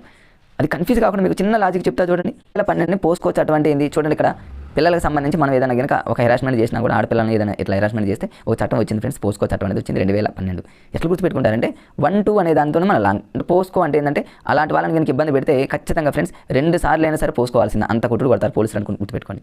అంటే 2 సార్లు పోసుకోవాల్సింది, హాస్యం కోసమే ఫ్రెండ్స్, అంతే. 2 సార్లు అంటే చూడండి 2 సార్లు అయినా పోసుకోవాల్సిందే, 2 సార్లు అయినా పోసుకోవాల్సిందే అంటే 2-1 అంటే 2012. నేనైతే హాస్యంగా అలానే గుర్తుపెట్టుకున్నా. చాలామంది మిత్రులు మరి ప్రిపరేషన్లో ఉన్నటువంటి మిత్రులు చాలామంది నాకు తెలుసు, వాళ్ళు కూడా అలానే గుర్తుపెట్టుకున్నారు. లైఫ్లోకి మర్చిపోకండి, 2 సార్లు పోసుకోవాల్సింది వాళ్ళ జోలికి పోతే అన్నట్టు హాస్యంగా గుర్తుపెట్టుకోండి ఫ్రెండ్స్, అంతే. అయిపోయింది చూడండి. 5th క్లాస్ సైన్స్కి సంబంధించి ఎక్కువ బిట్స్ వస్తూ ఉంటాయని నేను ఫస్ట్ నుంచి చెప్తాను. బాల పార్లమెంట్ 60 కానీ ఇవన్నీ చూడండి ఫ్రెండ్స్. హాస్యంగా మీకు ప్రతిదీ కూడా ఇంతేనా అన్నట్టు మరి మీకు చెప్పడం జరిగింది ఫ్రెండ్స్. ఇవన్నీ చూడండి. మరి ప్రతిదాన్ని కూడా ఒక లాజిక్గా మీకు ప్రతి వీడియోని మీకు అందజేస్తున్నాను కాబట్టి ఫ్రెండ్స్ లైక్ చేయండి ఫ్రెండ్స్. మీరు ఇచ్చే లైక్ నాకు నేను అనుకుంటే అప్పుడు ఓకే నా వీడియో అనేది చాలా మందికి రీచ్ అయిందని అప్పుడు నేను అనుకుంటా ఫ్రెండ్స్. ఖచ్చితంగా మీకు వీడియో నచ్చితే మాత్రం చూస్తున్నటువంటి మిత్రులు లైక్ చేయడం మర్చిపోమాకండి ఫ్రెండ్స్. అదేవిధంగా ఫ్రెండ్స్కి షేర్ చేయండి. కొత్తగా మరి మిత్రులు ఎవరైనా కనుక నా వీడియో వాచ్ చేసినట్లయితే ఖచ్చితంగా సబ్స్క్రైబ్ చేసుకోండి ఫ్రెండ్స్. సబ్స్క్రైబ్ చేసుకుంటే మరిన్ని వీడియోలు మీకు వస్తాయి. మరి నేను మీకు చేసినందుకు మరి నాకు కూడా చాలా హ్యాపీగా ఉంటుంది కాబట్టి సబ్స్క్రైబ్ చేసుకోవడం మర్చిపోమాకండి ఫ్రెండ్స్. మళ్ళీ వెంటనే మరొక video 4th class 3rd class Telugu అయిపోయింది friends. Next 4th class 5th class Telugu ఒకటి పెండింగ్ ఉంది. 4th 5th తెలుగు 2 వీడియోలు. అదేవిధంగా 3rd క్లాస్ 4th క్లాస్కి సంబంధించి సైన్స్ కూడా ఫ్రెండ్స్. ఇవి రోజు నేను 5th క్లాస్కి సంబంధించి టోటల్ అయిపోయింది, పార్ట్ 1 పార్ట్ 2. ఈ సైన్స్ అయిపోయింది కాబట్టి ఇంకా సైన్స్లో అన్నీ కంప్లీట్గా 8th వరకు నేను 9th 10th వరకు కూడా అన్నీ చెప్పేసాను, నా వీడియోలు ఉన్నాయి. మళ్ళీ ఇంకొక వీడియో కోసం మీరు రెడీగా ఉండండి. అప్పటిదాకా ఉంటా. Okay, bye friends.